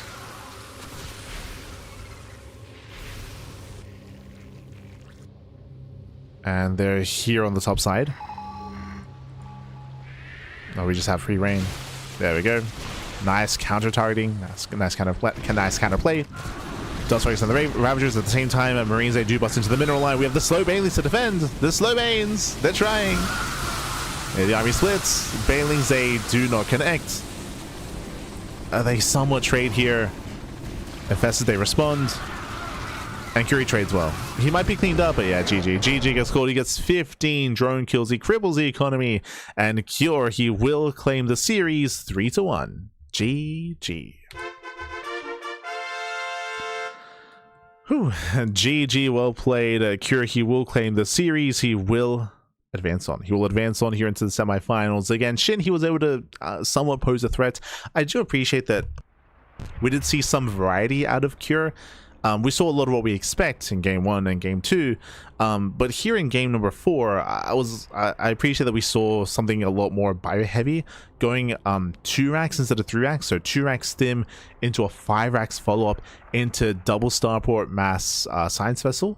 That's something unique. That's something unique that I'm not used to seeing. I'm used to seeing a more defensive follow up instead, either going to mass tank or going into vulture tank, into like a mech transition. So instead, we saw the vessels. With that, it was just a much more aggressive and active style out of Cure, and did break Shin. GG. GG, well played. With that, Cure, he will claim the series. Shin is out of the tournament, and we have 1 series left here tonight. It's going to be a ZVP, a rare sight. It's going to be Solar versus MaxPax. Oh boy, again, MaxPax, he is not really too familiar with StarCraft Evolution. He did, of course, work his way through the group stage, so from week to week, from stage to stage, he was able to gain experience and gain momentum and gain some skill. But I would say that if this was SE2 pre-patch, I would be favoring MaxPax here. But now currently in StarCraft Evolution, I'm curious to see how MaxPax can handle himself and how he can compare to someone who's more well-versed like Solar. We'll see. We shall see. This series reminds me a little bit of Crank Gatherers, where for Crank Gatherers we got to see some of the best players in the world look uncomfortable playing Brood War for the first time, or StarCraft Evolution for the first time, referring to like Serral and Clem and Raynor, and they had some of their struggles. I think Serral and Maru, they impressed us the most, as they did clearly put in a lot of work and practice. Some of the others maybe a little bit less so, but we'll see. We'll see how these two do compare. Spawning in the bottom hand corner of Sylphid, we have the Danish Protoss player. We have the Brood War Protoss representing Sidestorm Gaming. It is MaxPax. And spawning in the top side of Sylphid, we have the blue Zerg player, the South Korean Zerg. It is Solar. Here we go. I was about to say, I mean, we were just talking about it. Solar, wishing him good luck, because again, MaxPax is a lot less experienced. He's a lot less experienced. Oh, saying that Brood War Protoss is stronger. I'm happy to see that. Oh no. Now, what I will say is there's a little bit of banter between the players. What I will say is that MaxPax, he actually was really well versed in not StarCraft Evolution, in Warcraft Evolution. I was very surprised. I don't know if you remember this. We were casting it. He's like, hey, look, you know, Dragoons, Protoss, it's all the same thing. I'll be fine. I'll be fine. Cap, Copium. Best of luck, MaxPax. Best of luck. If you remember, if you remember last year, SC Boy, they were hosting a bunch of Evo tournaments with some StarCraft Evolution and with some Warcraft Evolution as well. Warcraft Evolution is, imagine this mod, except you have all the Warcraft 3 races also like ported over, and you can pick them as well. And surprisingly, MaxPax, he dove in head first. Like he played a lot of Warcraft 3 Evolution or Warcraft Evolution, and he was one of the best players in that as well. And that caught me by surprise. For whatever reason, Warcraft Evolution caught MaxPax's attention more so than StarCraft Evolution. I would imagine because of the hero units, right? Like I would imagine, sorry, I say hero units. I would imagine partially because, if you remember, Protoss in Warcraft Evolution was just better than Terran and Zerg. Because the Warcraft races are hero reliant, seeing like Tauren chieftains like rush in, thunderclap, and just one shot like a surround of lings was crazy. But the hero units, like they're really strong against like lings, against marines, against like these lower HP units. But because the Protoss units are like hero units in and of themselves, like the Protoss units, they scale better individually. They could hold their own against these more intense like Warcraft races, and yeah, like Protoss was definitely much stronger than Zerg and Terran in Warcraft Evolution, and MaxPax found a lot of success with that. But we'll see how he does here as we open up. Oh, Stargate into Forge. We're rewatching Classic earlier. We're going Mass Scouts. Forge for cannons. We're expecting a second Stargate and Mass Scout out of MaxPax. Okay.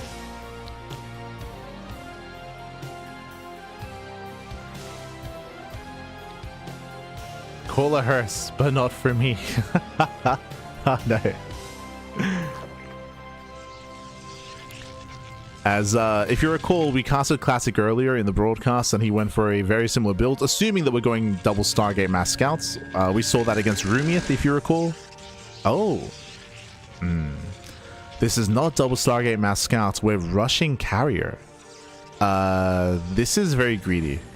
This is very greedy here from MaxPax.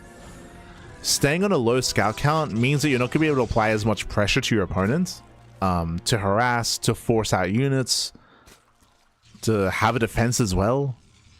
So we're cutting a lot of corners here. Cutting a lot of corners. I mean, if MaxPax gets away with it, then he can snowball out of control, but we'll see if he can.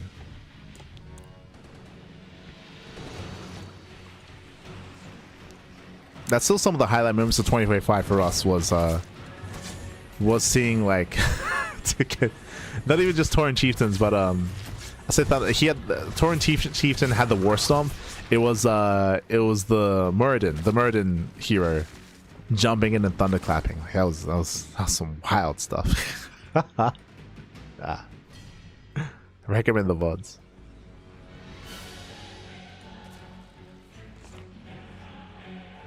Just individual Warcraft 3 heroes against like a sea of like Ling Bane and like Baye. And they win. It was crazy. For now though, again, we're Russian Carrier.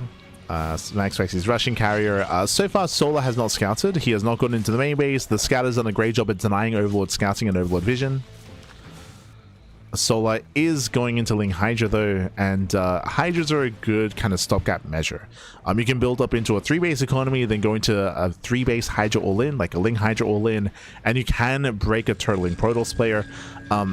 Carriers, they take a little bit longer to really come online. That is the carrier capacity upgrade to allow for more interceptors. But the ground support is going to be very limited for Max Fax early on.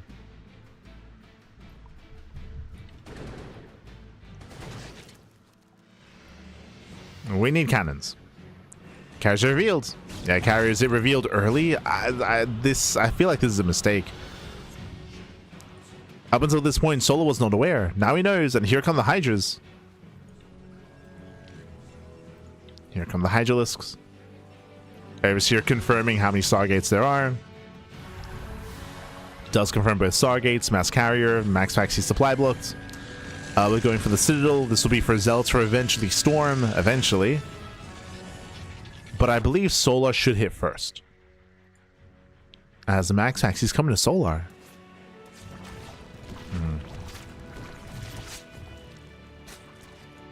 Yeah, Max, actually, we gotta get out of here. We don't want to get caught out. Here come the Hydras. Can they intercept?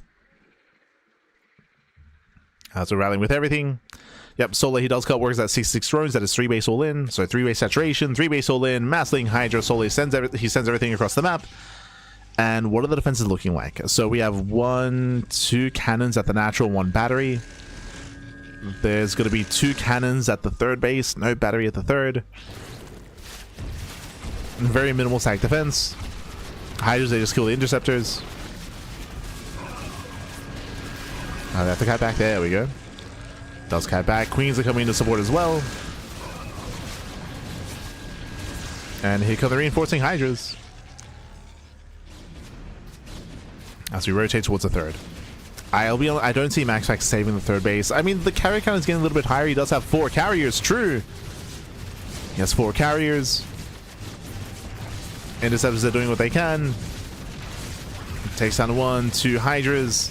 We're running out. Yeah, we're running out of interceptors. We do have another wave.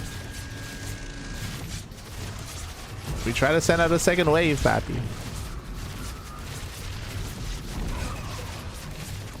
But in the end, with these reinforcing Hydras, again, yeah, the carriers, they cannot engage. We should break that 3rd. Behind this, Spire is on the way, so thankfully Solar, he's working towards Corruptors. These Hydras should never kill a carrier. They should never kill a carrier, but that's why we need those Corruptors. What the Hydras can do is try to break the 3rd, but they're not going to be able to, actually. Yeah. The carriers, they're holding. The carriers are holding. He does focus on every queen. Without the queens, there's no buffer. And Max Fax, he holds. Now, I don't think Solar did enough damage. I feel like we needed to break the entire mineral line. 10 probes, that's not good enough. That's not good enough. The carriers are snowballing out of control. Max Fax is moving out. Solar's in trouble. Straight up, he's in trouble. Nice Ling run by.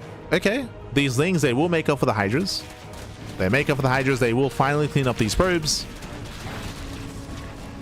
This is the bare minimum that Solar was hoping for. Kills 8 extra workers. This slows down Max Fax. Likewise, the carriers are slowed down as well, and we need Corruptors. So this is actually very, very clutch. This is very tense, as Max Fax will win currently in a head-on fight. 6 Corruptors is not good enough. It's not going to be enough here. Hydras, we can't engage yet. They're now moving in. Corruptors are still coming. We're trying to get on top of the carriers. We cannot. Yeah, Solar cannot get on top of the carriers, and Max, he's breaking through. He's breaking through. Okay, we have to wait for the Corruptors. Oh, does get one. Yeah, one carrier goes down. Okay, we're running out of Hydras. He's going to get 2 carriers. But again, there just aren't enough Corruptors. Not enough. Not enough here. And Max has done it. He has done it. He breaks through all the Corruptors. As I mentioned before, the Hydra push had to at least break the 3rd to contain the Protoss on 2 bases. The link run by is nice, but we need more Corruptors. GG. Nice. GG gets called, and Max takes game number 1. GG. Whew. Solar, he thinks that it's a nice unit. Kappa. But GG well played. Again, Solar, he had to do more damage with the Hydra push. He had a little potential with the Hydras. I would say that at a certain point, once you recognize that you can't break that natural, you need to hit the 3rd. We saw that Solar, he was spending a lot of time outside of the natural trading with the interceptors, whereas we did need to do economic damage at that 3rd base. It looks like initially Solar believed that he could try to kill, just straight up kill, whereas as a result of that, the 3rd base was able to stay up and running. We were able to build up a higher carrier count, and even though Solar did go into the Spire and then did tech into Corruptors, he did not have enough Corruptors. GG. GG well played. With that, we're getting into our next game. We're loading into game number 2. Let's go. Let us go. We're loading into Vermeer. And we'll see how Solar will adjust. I would imagine that if he does see Mass Carrier again, Solar, he will probably have to go into Queen Corruptor instead. That's just a much more robust composition, depending on the map, of course. Depending on the map. Meanwhile, we'll see if Max does nothing but Mass Carrier. With someone who's a little bit less well versed in Brood War, I don't know how many builds Max has up his sleeve, because that might continue. That trend might continue, as here we go, spawning in the bottom right hand corner of Vermeer. We have the purple Zerg player, the purple Zerg player himself. It is Solar. And spawning in the bottom hand corner, we have the blue Protoss player, the blue Protoss representing Satsum Gaming, leading the series 1-0. It is Max. I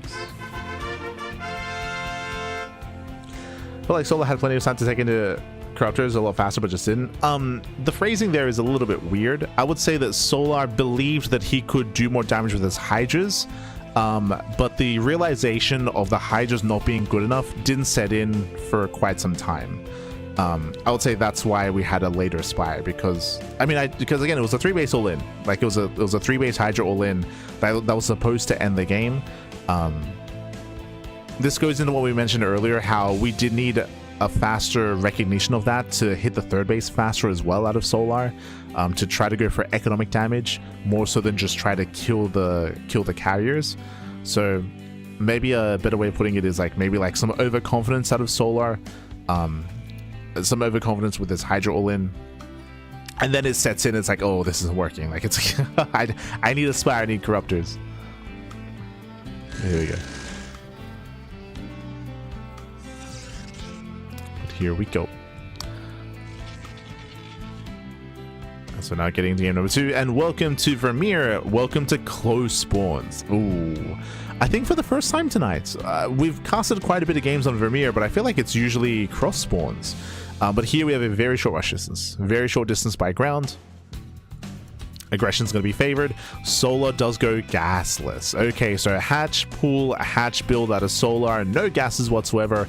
Hyper greed. With this can lead into a very strong mid game, just because we're cutting so many corners here. We'll see. And right now, Solar, he's kind of goading Max to punish him. Right, Max he needs to punish in some way. But now going for the Stargate. And now we're about to answer the question: does Max only have one build? Does he only have one build, or can he be a little bit more diverse in his play?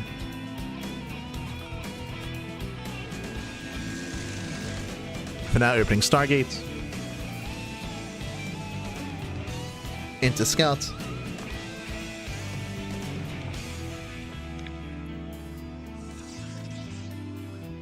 Yep, there we go. So Stargate into the Forge, shield batteries, cannons into Scouts, into Skytoss.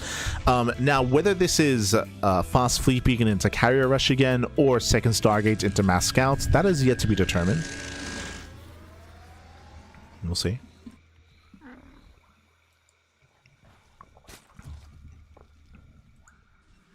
Here we go.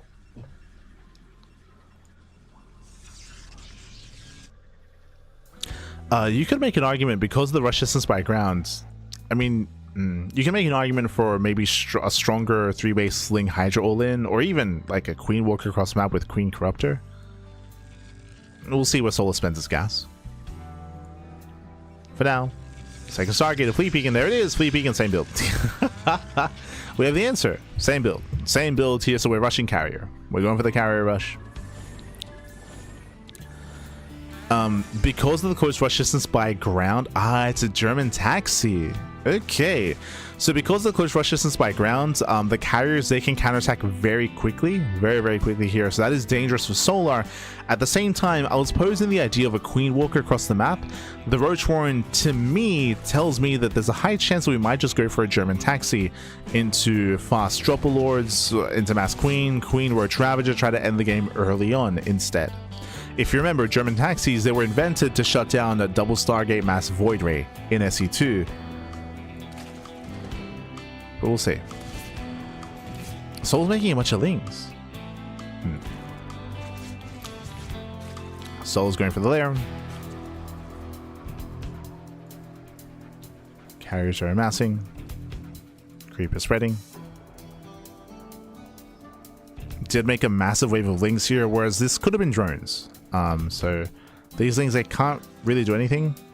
I mean, they can delay the third. True. We'll delay the third base. In my mind, Max Hex was just stuck on 2 bases anyway, but we'll delay. Carrier capacity has now begun. Begins a capacity upgrade. +1 is on the way. Solar should know what's going on. He doesn't scout the main base, but this should ring similar to what we saw previously. And we're going Queen Corruptor. Okay. Queen Corruptor. So this is not an all-in. This is just a slower approach here in a way to build up a very robust anti-air army. Queen Corruptor is just superior. It's just superior to Hydra when it comes to versus Skytoss. It just takes longer to get up and running. It's just slower. It's just slower to get going. A player that goes for a Hydra all-in just wants to end the game early. A player that goes into Queen Corruptor is embracing a longer game state. The first carrier is revealed. As we mentioned, again, really short rush distance by air. Very short distance. So only having 1 spore is risky. Typically, you do need an extra spore here to be the backbone of the army to defend with your queens. So this can be a little bit risky here.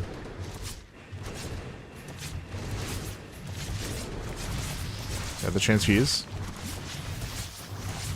Queens, so far they're holding their own. Another transfuse available. The scout does overextend. Ooh, scout goes down. That should not have happened. Yeah, miscontrol out of max. The spore does reposition. And Solar, he holds. Solar so far is holding on. Lings, they denied the third base once again. These things, I was concerned about them earlier, but now they have paid for themselves, denying it twice. Delaying the expansion. And here come the Corruptors. So we're getting up to 3 base saturation, 4th base on the way, gases are being taken, we're still droning. As I mentioned, if you go Queen Corruptor, you need a drone up a 4th, you need your gases to sustain this army. Now, as we build up into Queen Corruptor, it should be like Queen Roach Ravager Corruptor, Max needs more than just Carrier now. Carriers are okay. I'm curious how he supports this. The standard way to do this is to go for the Citadel into Citadel into Templar Archives, into Storm into Archons. So High Templar, Archon, Storm. That can be a powerful supportive army. Likewise, you can also go into additional Stargates and go into Scouts. I was trying to think what is better against Corruptor, whether it's Corsair or Scouts or a mixture of the two. Scout has better single target damage. Corsair, of course, can do more splash damage. it's probably Corsair, but usually you want like one of the two, I would imagine, to support your carrier with a third Stargate. Right now it's just carrier Zealot, so it is lacking. But it's lacking because there's no third. That's the issue here. So right now MaxPax, he needs an economy, he needs a third base, and without that third, MaxPax's army is still very bare bones. It's very, very bare bones. And here comes Solar. Yeah, he can just bully. He can just bully this. He moves in. He can just A move. He can A move the carriers. Gets 1, gets 2, gets 3, gets 4. Again, MaxPax without a third base, he just can't afford anything else. He's broke. GG. GG gets called, and Solar takes game number 2. A much cleaner game out of Solar. GG. GG, well played. Again, no 3-base Hydra all-in shenanigans. Just getting a 4th base, droning, saturating, building up into Hydra, sorry, into Queen Corruptor. GG. GG, well played. Whew. With that, MaxPax, we're going to be forcing a tied series here. We're going to be tying things up, and it's going to be up to MaxPax to pick his race of choice. I would imagine he's going to go back to SE2 Protoss, to what he does best, and we'll see a different dynamic here, if that's the case. Let's go. As we are loading into Mothership. It's been a while. It's been a while.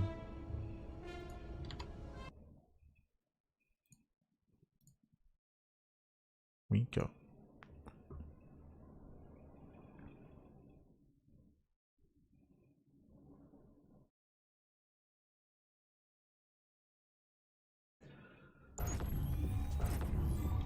Oh. Uh-oh. Okay. As spawning in the bottom side of Mothership, I was about to say, he did say that he feels like Brutal Protoss is better. Is he gonna do the same thing again? In the bottom side here of Mothership, we do have the Danish Protoss player, the blue Protoss for System Gaming, being forced into a tied series. It is a MaxPax. Playing Brood War Protoss again. And spawning in the top side, we have the SE2 Zerg player. We have the South Korean Zerg. It is Solar.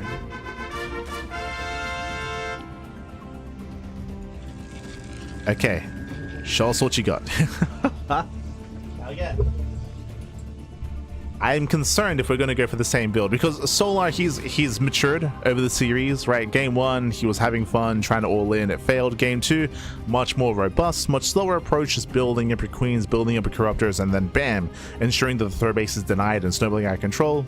Again, Game 2 was very clean, very, very clean out of Solar. Here in Game 3, I'm hoping that we see something different out of MaxPax.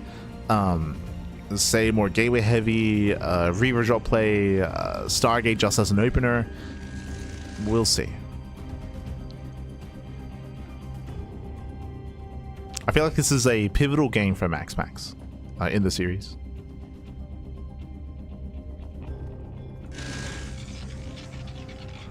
Solo once again being greedy, going for a hatch, this time going one step further. Last game was hatch, pull, hatch. This time hatch, hatch, pull. This is the greediest build you can go for. We also spoke about this last game, actually, and this also came into play. It wasn't just that MaxPax couldn't get a third base, but it was also that Solo went for a very greedy opener and he wasn't punished for it. And we're seeing something very similar here.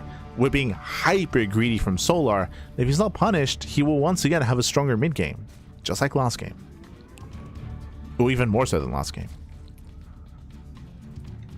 MaxPax does probe scouts. He will confirm the lack of gas, so he sees that Solar's cutting corners.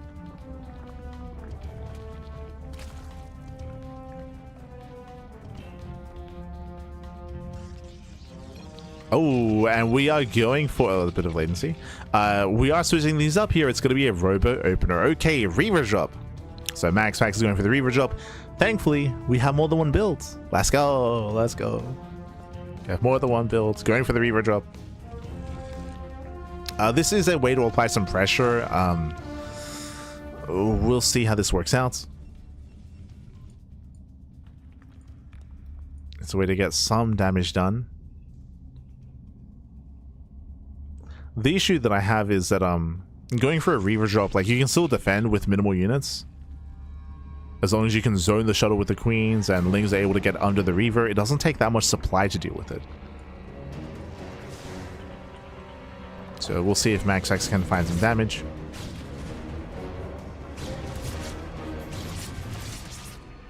Dragoon does pick in.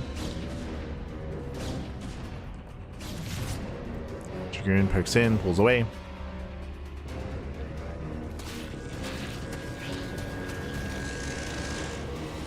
Behind the things, they sit into the base.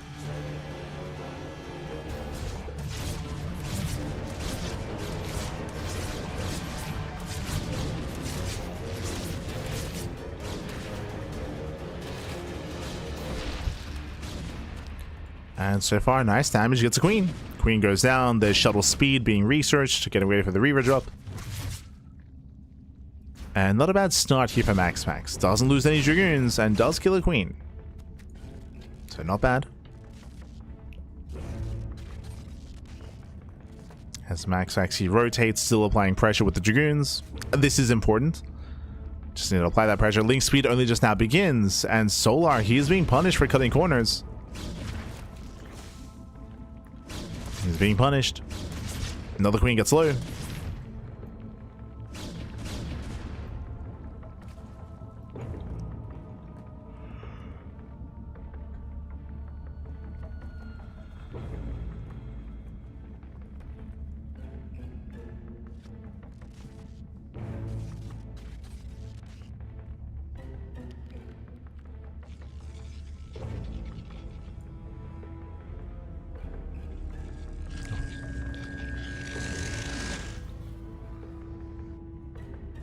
Again, Max X is still trying to build up into his set of Reavers. Just waiting for a second Reaver. This will slow this down a little bit here, but okay. Again, it's just giving Solar a lot of time to drone, to saturate, to build up on 3 bases, build up his queen count. Solar, I believe, did he scout the tech of choice? He did. He saw everything. Yeah, he did see everything. He's fully aware. Here comes the drop. Up!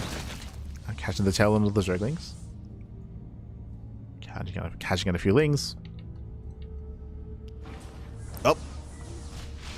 Shot goes off. Solar, does he pull away? Oh no! Will fizzle out. Whew. Does fizzle out towards the end. Solar is now massing up Bling Roach. And shot is denied. The shuttle gets very low. Oh god, we gotta be careful. Gotta be careful. Lings intercept. Oh. Looks like there was some latency issues here. Some lag. Solar does rotate around, does hit the third. Can he force a cancel with this around? He should. Yeah, he will force that cancellation. There's no defensive Reavers. Third base goes down once again. Max X cannot expand. Does get into the mineral line though. Up! Up! Oh no! They clump! Oh my god, 5. 5 drones go down, and oh my god, even a chunk of queens. Yeah, massive scarab shots. But they're going to be thrown away. They're going to be thrown away here. They still out-trade though. Oh my god, the scarabs, they come out on top. Lings, they trickle in. And that was a couple of messy moments here. Lings, they will surround the Dragoons. Remember, they cannot blink away. Yeah, big overextension out of Max Fax. He bleeds out so many Dragoons. Earlier, he traded well against the Queens, but he did not kill the economy. He only killed 5 drones. Here, he killed 4 Queens, 5 Roaches, 5 drones, and mainly Lings. Dragoons, they go to pull away. And Solo working towards mutas. Okay. Getting into muta play.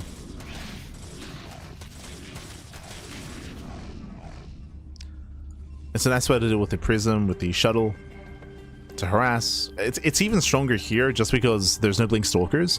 Blink Stalkers can be a nice kind of stopgap to mutas, as they can keep up and they can warp in defensively and you can respond. Dragoons, they're much less mobile. Much less mobile. Especially with a robot opener as well, Max Fax is vulnerable to mutas.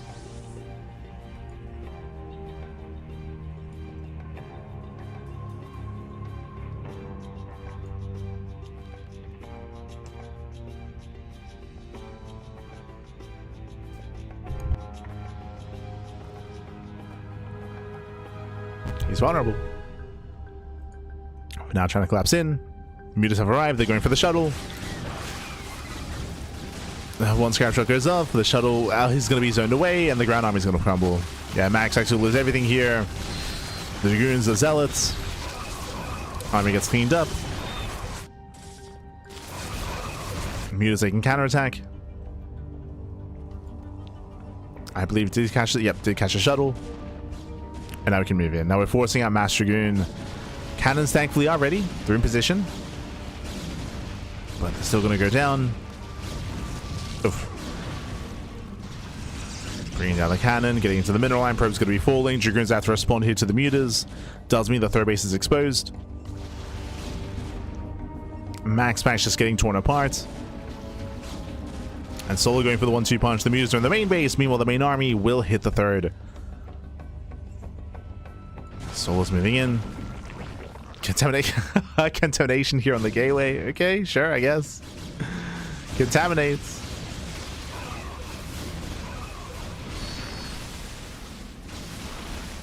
And again, Max actually can't quite keep up. Bleeds out the entire mineral line. 24 probes going to be going down. 24 probe kills. Muta's back into the main. Third is broken. Pushing into the natural. There's still that one Reaver. And we get some good shots off. Don't get me wrong. But only a handful. Yeah, only a handful of shots. Once again, another connection towards the end. Jesus, the Reaver trades very efficiently. So not the cleanest final moments here, but regardless, Solo still breaks into the natural, gets into the mineral lines. It's still too much damage. We're down to one Reaver. Una más. Let's go. You see Max actually intentionally micing. There we go. The Reaver goes down.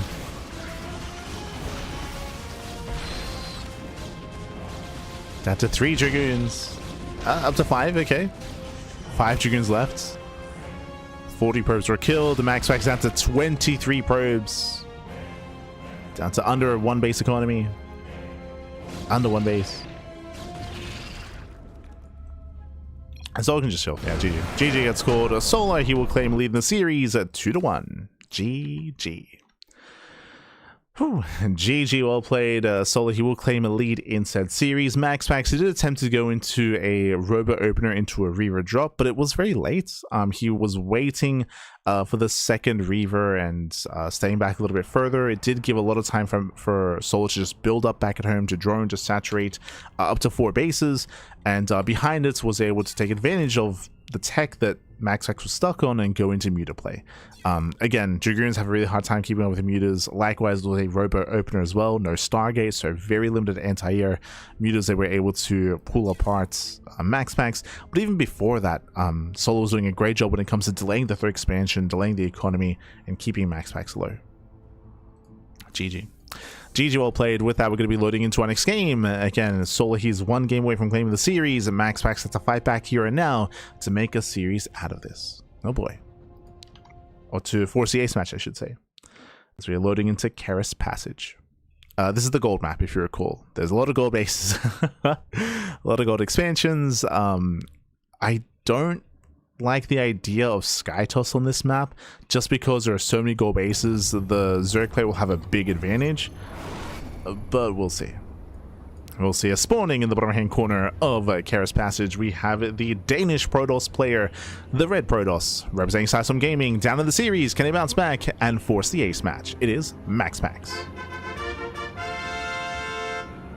Yo, for the first time in the series, playing SC2 Protoss and spawning in the top left hand corner. For the first time in the series, being forced into Brood War Zerg. It is a South Korean Zerg player. It is Solar. Here we go. So Max should be looking a lot more comfortable here, now playing his main Protoss race. Before this, he was even picking Brood War Protoss, with mixed results, of course. But here he can lock in. Likewise, Solar, he is decently well versed in StarCraft Evolution. I should emphasize that.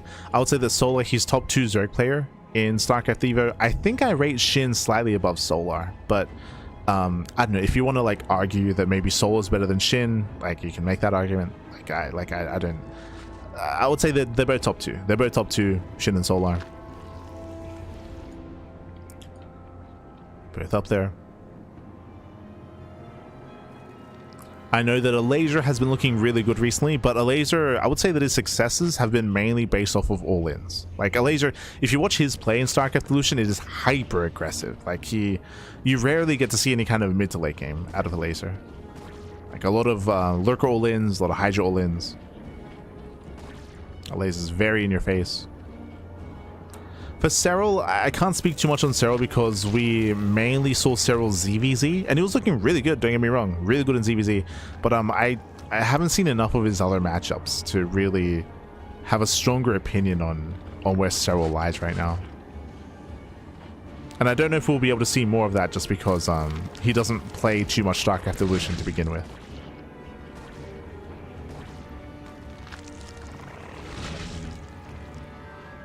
I was looking dapper. I'm just cold. Gracias, papi. Gracias. I'm just cold, papi. I'm just Feels winter, man. And thankfully, winter's coming to a close soon. One more month, then we get spring in September. Poquito más, man. Poquito más.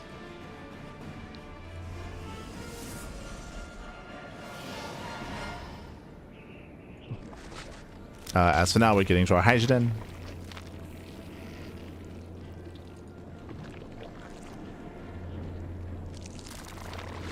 Taking the Hydras, likewise a Stargate opener out of Max. Opening Stargates into Oracle, just a standard opener so far. Nothing crazy here by Max.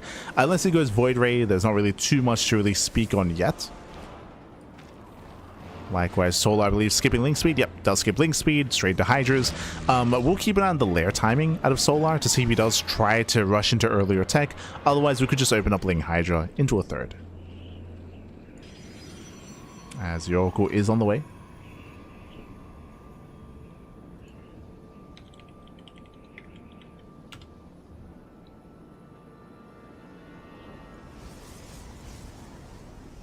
Now we're building up that Hydra counts. Hydra speed is on the way.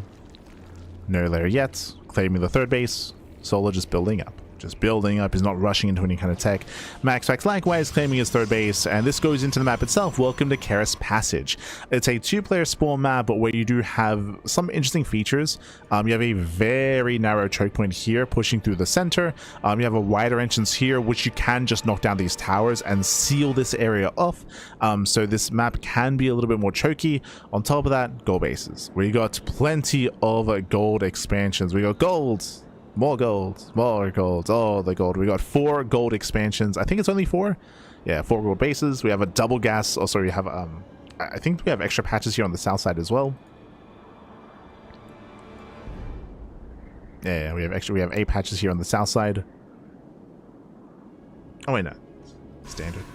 Never mind. I know there's 3 in the center, but this is just a higher resource. Oh, sorry, lower resource base. And we're going back to Jesus. We're going back to game 1. We're rushing carrier. So Stargate, Oracle into second Stargate into Fleet Beacon. We are going for either a Tempest or carrier rush. It's going to be Tempest. Building of the Tempest. Now, things are about to get a little bit rowdy here. Solar did not drone. He did not drone. He's going for a Hydra all-in. It's going to be a 2-base Hydra all-in out of Solar. No lair, no drones, no saturation. The Oracle confirms. Now he knows. Now Max is aware. He cannot defend the third. He has to defend the natural. Stasis goes off. Ooh, does catch out the Hydras. Very nice stasis. Sorting out the DPS. Solar, he's choosing to ignore the third base. He wants to kill. He's going for the kill instead. There's 1 battery so far, but the rest are on the way. Tempest has arrived. That Tempest will get free damage. Cybercore goes down, and we can only warp in Zealots. Only defensive Zealots. One of the gateways falls. Hydras, they're busting in. And can he overwhelm? Again, the attack rate of the Tempest is so low. And it's not going to be enough. Yeah, there's not enough DPS here. Solar, he has done it. He breaks into the natural base, pushing into the mineral lines. The batteries are about to finish, but the pylons are exposed, and he gets 1. He gets 2. He depowers everything. No batteries left standing. It's all depowered. And Max trying to make a stand. The boys are being pulled. And again, even though these Tempests are doing free damage the entire time, their attack rate is just not high enough. Just not high enough here. They're not doing enough. It's a very slow rate of attack here to deal with these Hydras. Now we're pushing into the main base, going for the production. He's going for the production, Bappy. Gets one of the pylons, and he should get both. Both pylons go down. It's only 2 Tempests. And again, Max X Desperation. Oh, one of the Tempests. He's getting caught. Oh, he gets caught out. 1 Tempest left. The boys, they do surround, by the way. They actually fight back. They will clean up all the Hydras in the main. The boys, they're crazy. The boys. Repowers repowers the batteries. Repowers one of the gateways as well. Oh, the dance. Solo knows. Solo dancing in the face of Max Pax. It's like, get out of my game. Oh my god. Este Solar.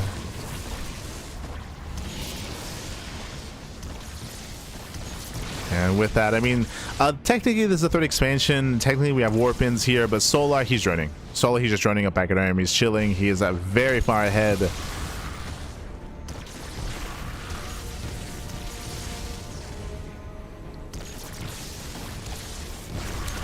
Tempest losing the Scourge. To get a Scourge, you need a lair. To get a Scourge, you need a Spire. Remember, this was a hatch tech all-in, if you recall. It's a hatch tech all-in. So Solo was able to do crippling damage. And now that he has a lair, now he can start the Spire. And the only thing that Max X has here is Tempest. So there's no downside in making a Scourge. There's no downside to clean this up.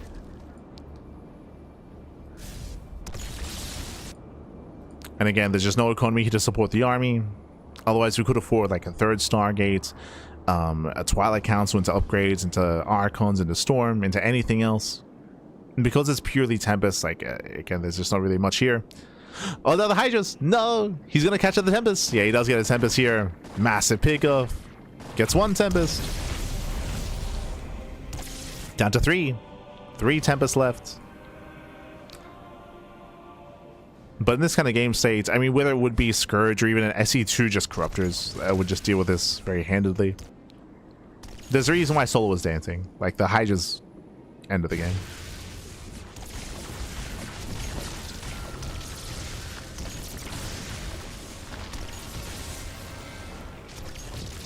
So we have the 12 Scourge in production. Solo moves out. 18 Scourge, I should say.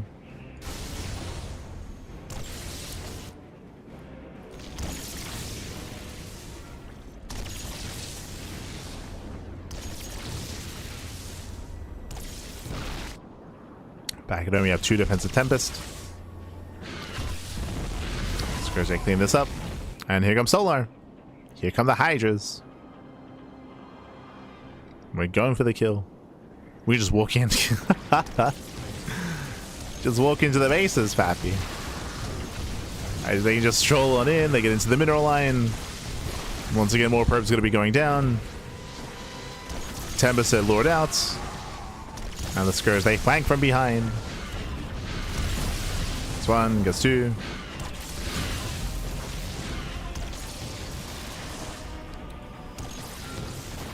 Hydras once again, they push into the main base. GG gets called, and Solar, he will claim the series 3-1, advancing on to the semi-finals. GG. Whew. GG, well played. Congratulations, Solar. He will claim the series. Again, Max trying to rush Tempest here. Unfortunately, he was not aware of the all-in until it was too late. If you remember, he scouted the all-in when the Oracle hit the 3rd base and he saw lack of drones. That's when he threw down all of his batteries. But by then, the Hydras were already knocking on the front door. They broke through the cyber core. They broke down the gateways. They depowered everything at the natural, and the supply just was not there to defend. There just was nothing. There wasn't anything to defend there.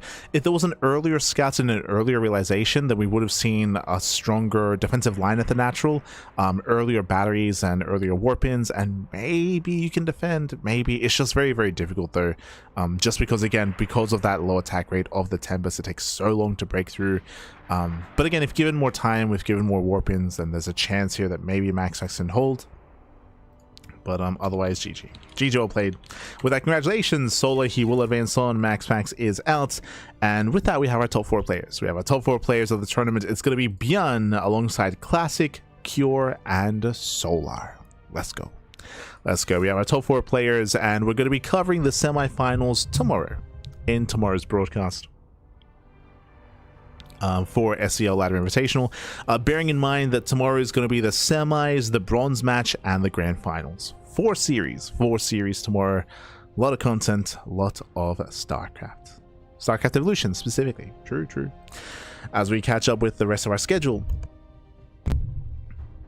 we're catching up with our schedule here. As you can see, we just wrapped up with our morning broadcast of SEL, of StarCraft Evolution. Later on this evening, we have the podcast. That's going to be in this evening. That's going to be our weekly wrap-up show where we do talk all things StarCraft. All things StarCraft.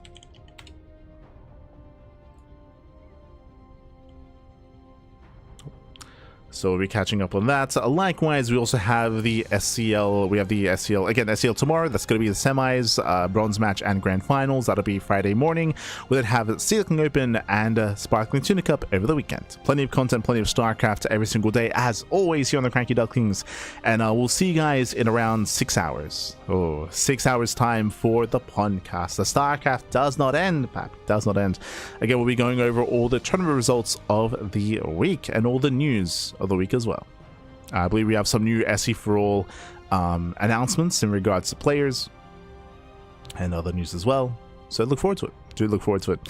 Otherwise, we're going to be wrapping up here for the time being, and we'll see you guys tomorrow. We'll see you tomorrow or later on tonight for some more StarCraft. If you want to support us, you can do so via Patreon, !Patreon in the chat. Our Patreon does fund our tournaments on a regular basis. Again, we do have the longest running Open Cup in StarCraft, so you can help us keep that going, grow it even further, support StarCraft, support the players, support the scene. You can do so if you wish. Otherwise, if you miss out on some of the VODs, and if you want to watch them, if you miss out on the live coverage, and if you want to watch the VODs, YouTube is the place to be for StarCraft Evolution, for open tournaments, RSL, GSL, Home Story Cup, Crank Gathers, GSL CK, all on YouTube. Otherwise, thanks for watching. Thanks for watching the support, and we'll see you guys tomorrow for some more StarCraft Evolution, or later on in 6 hours time for the podcast. See you then. Papi. See you then. Until then, hasta luego. Hasta luego.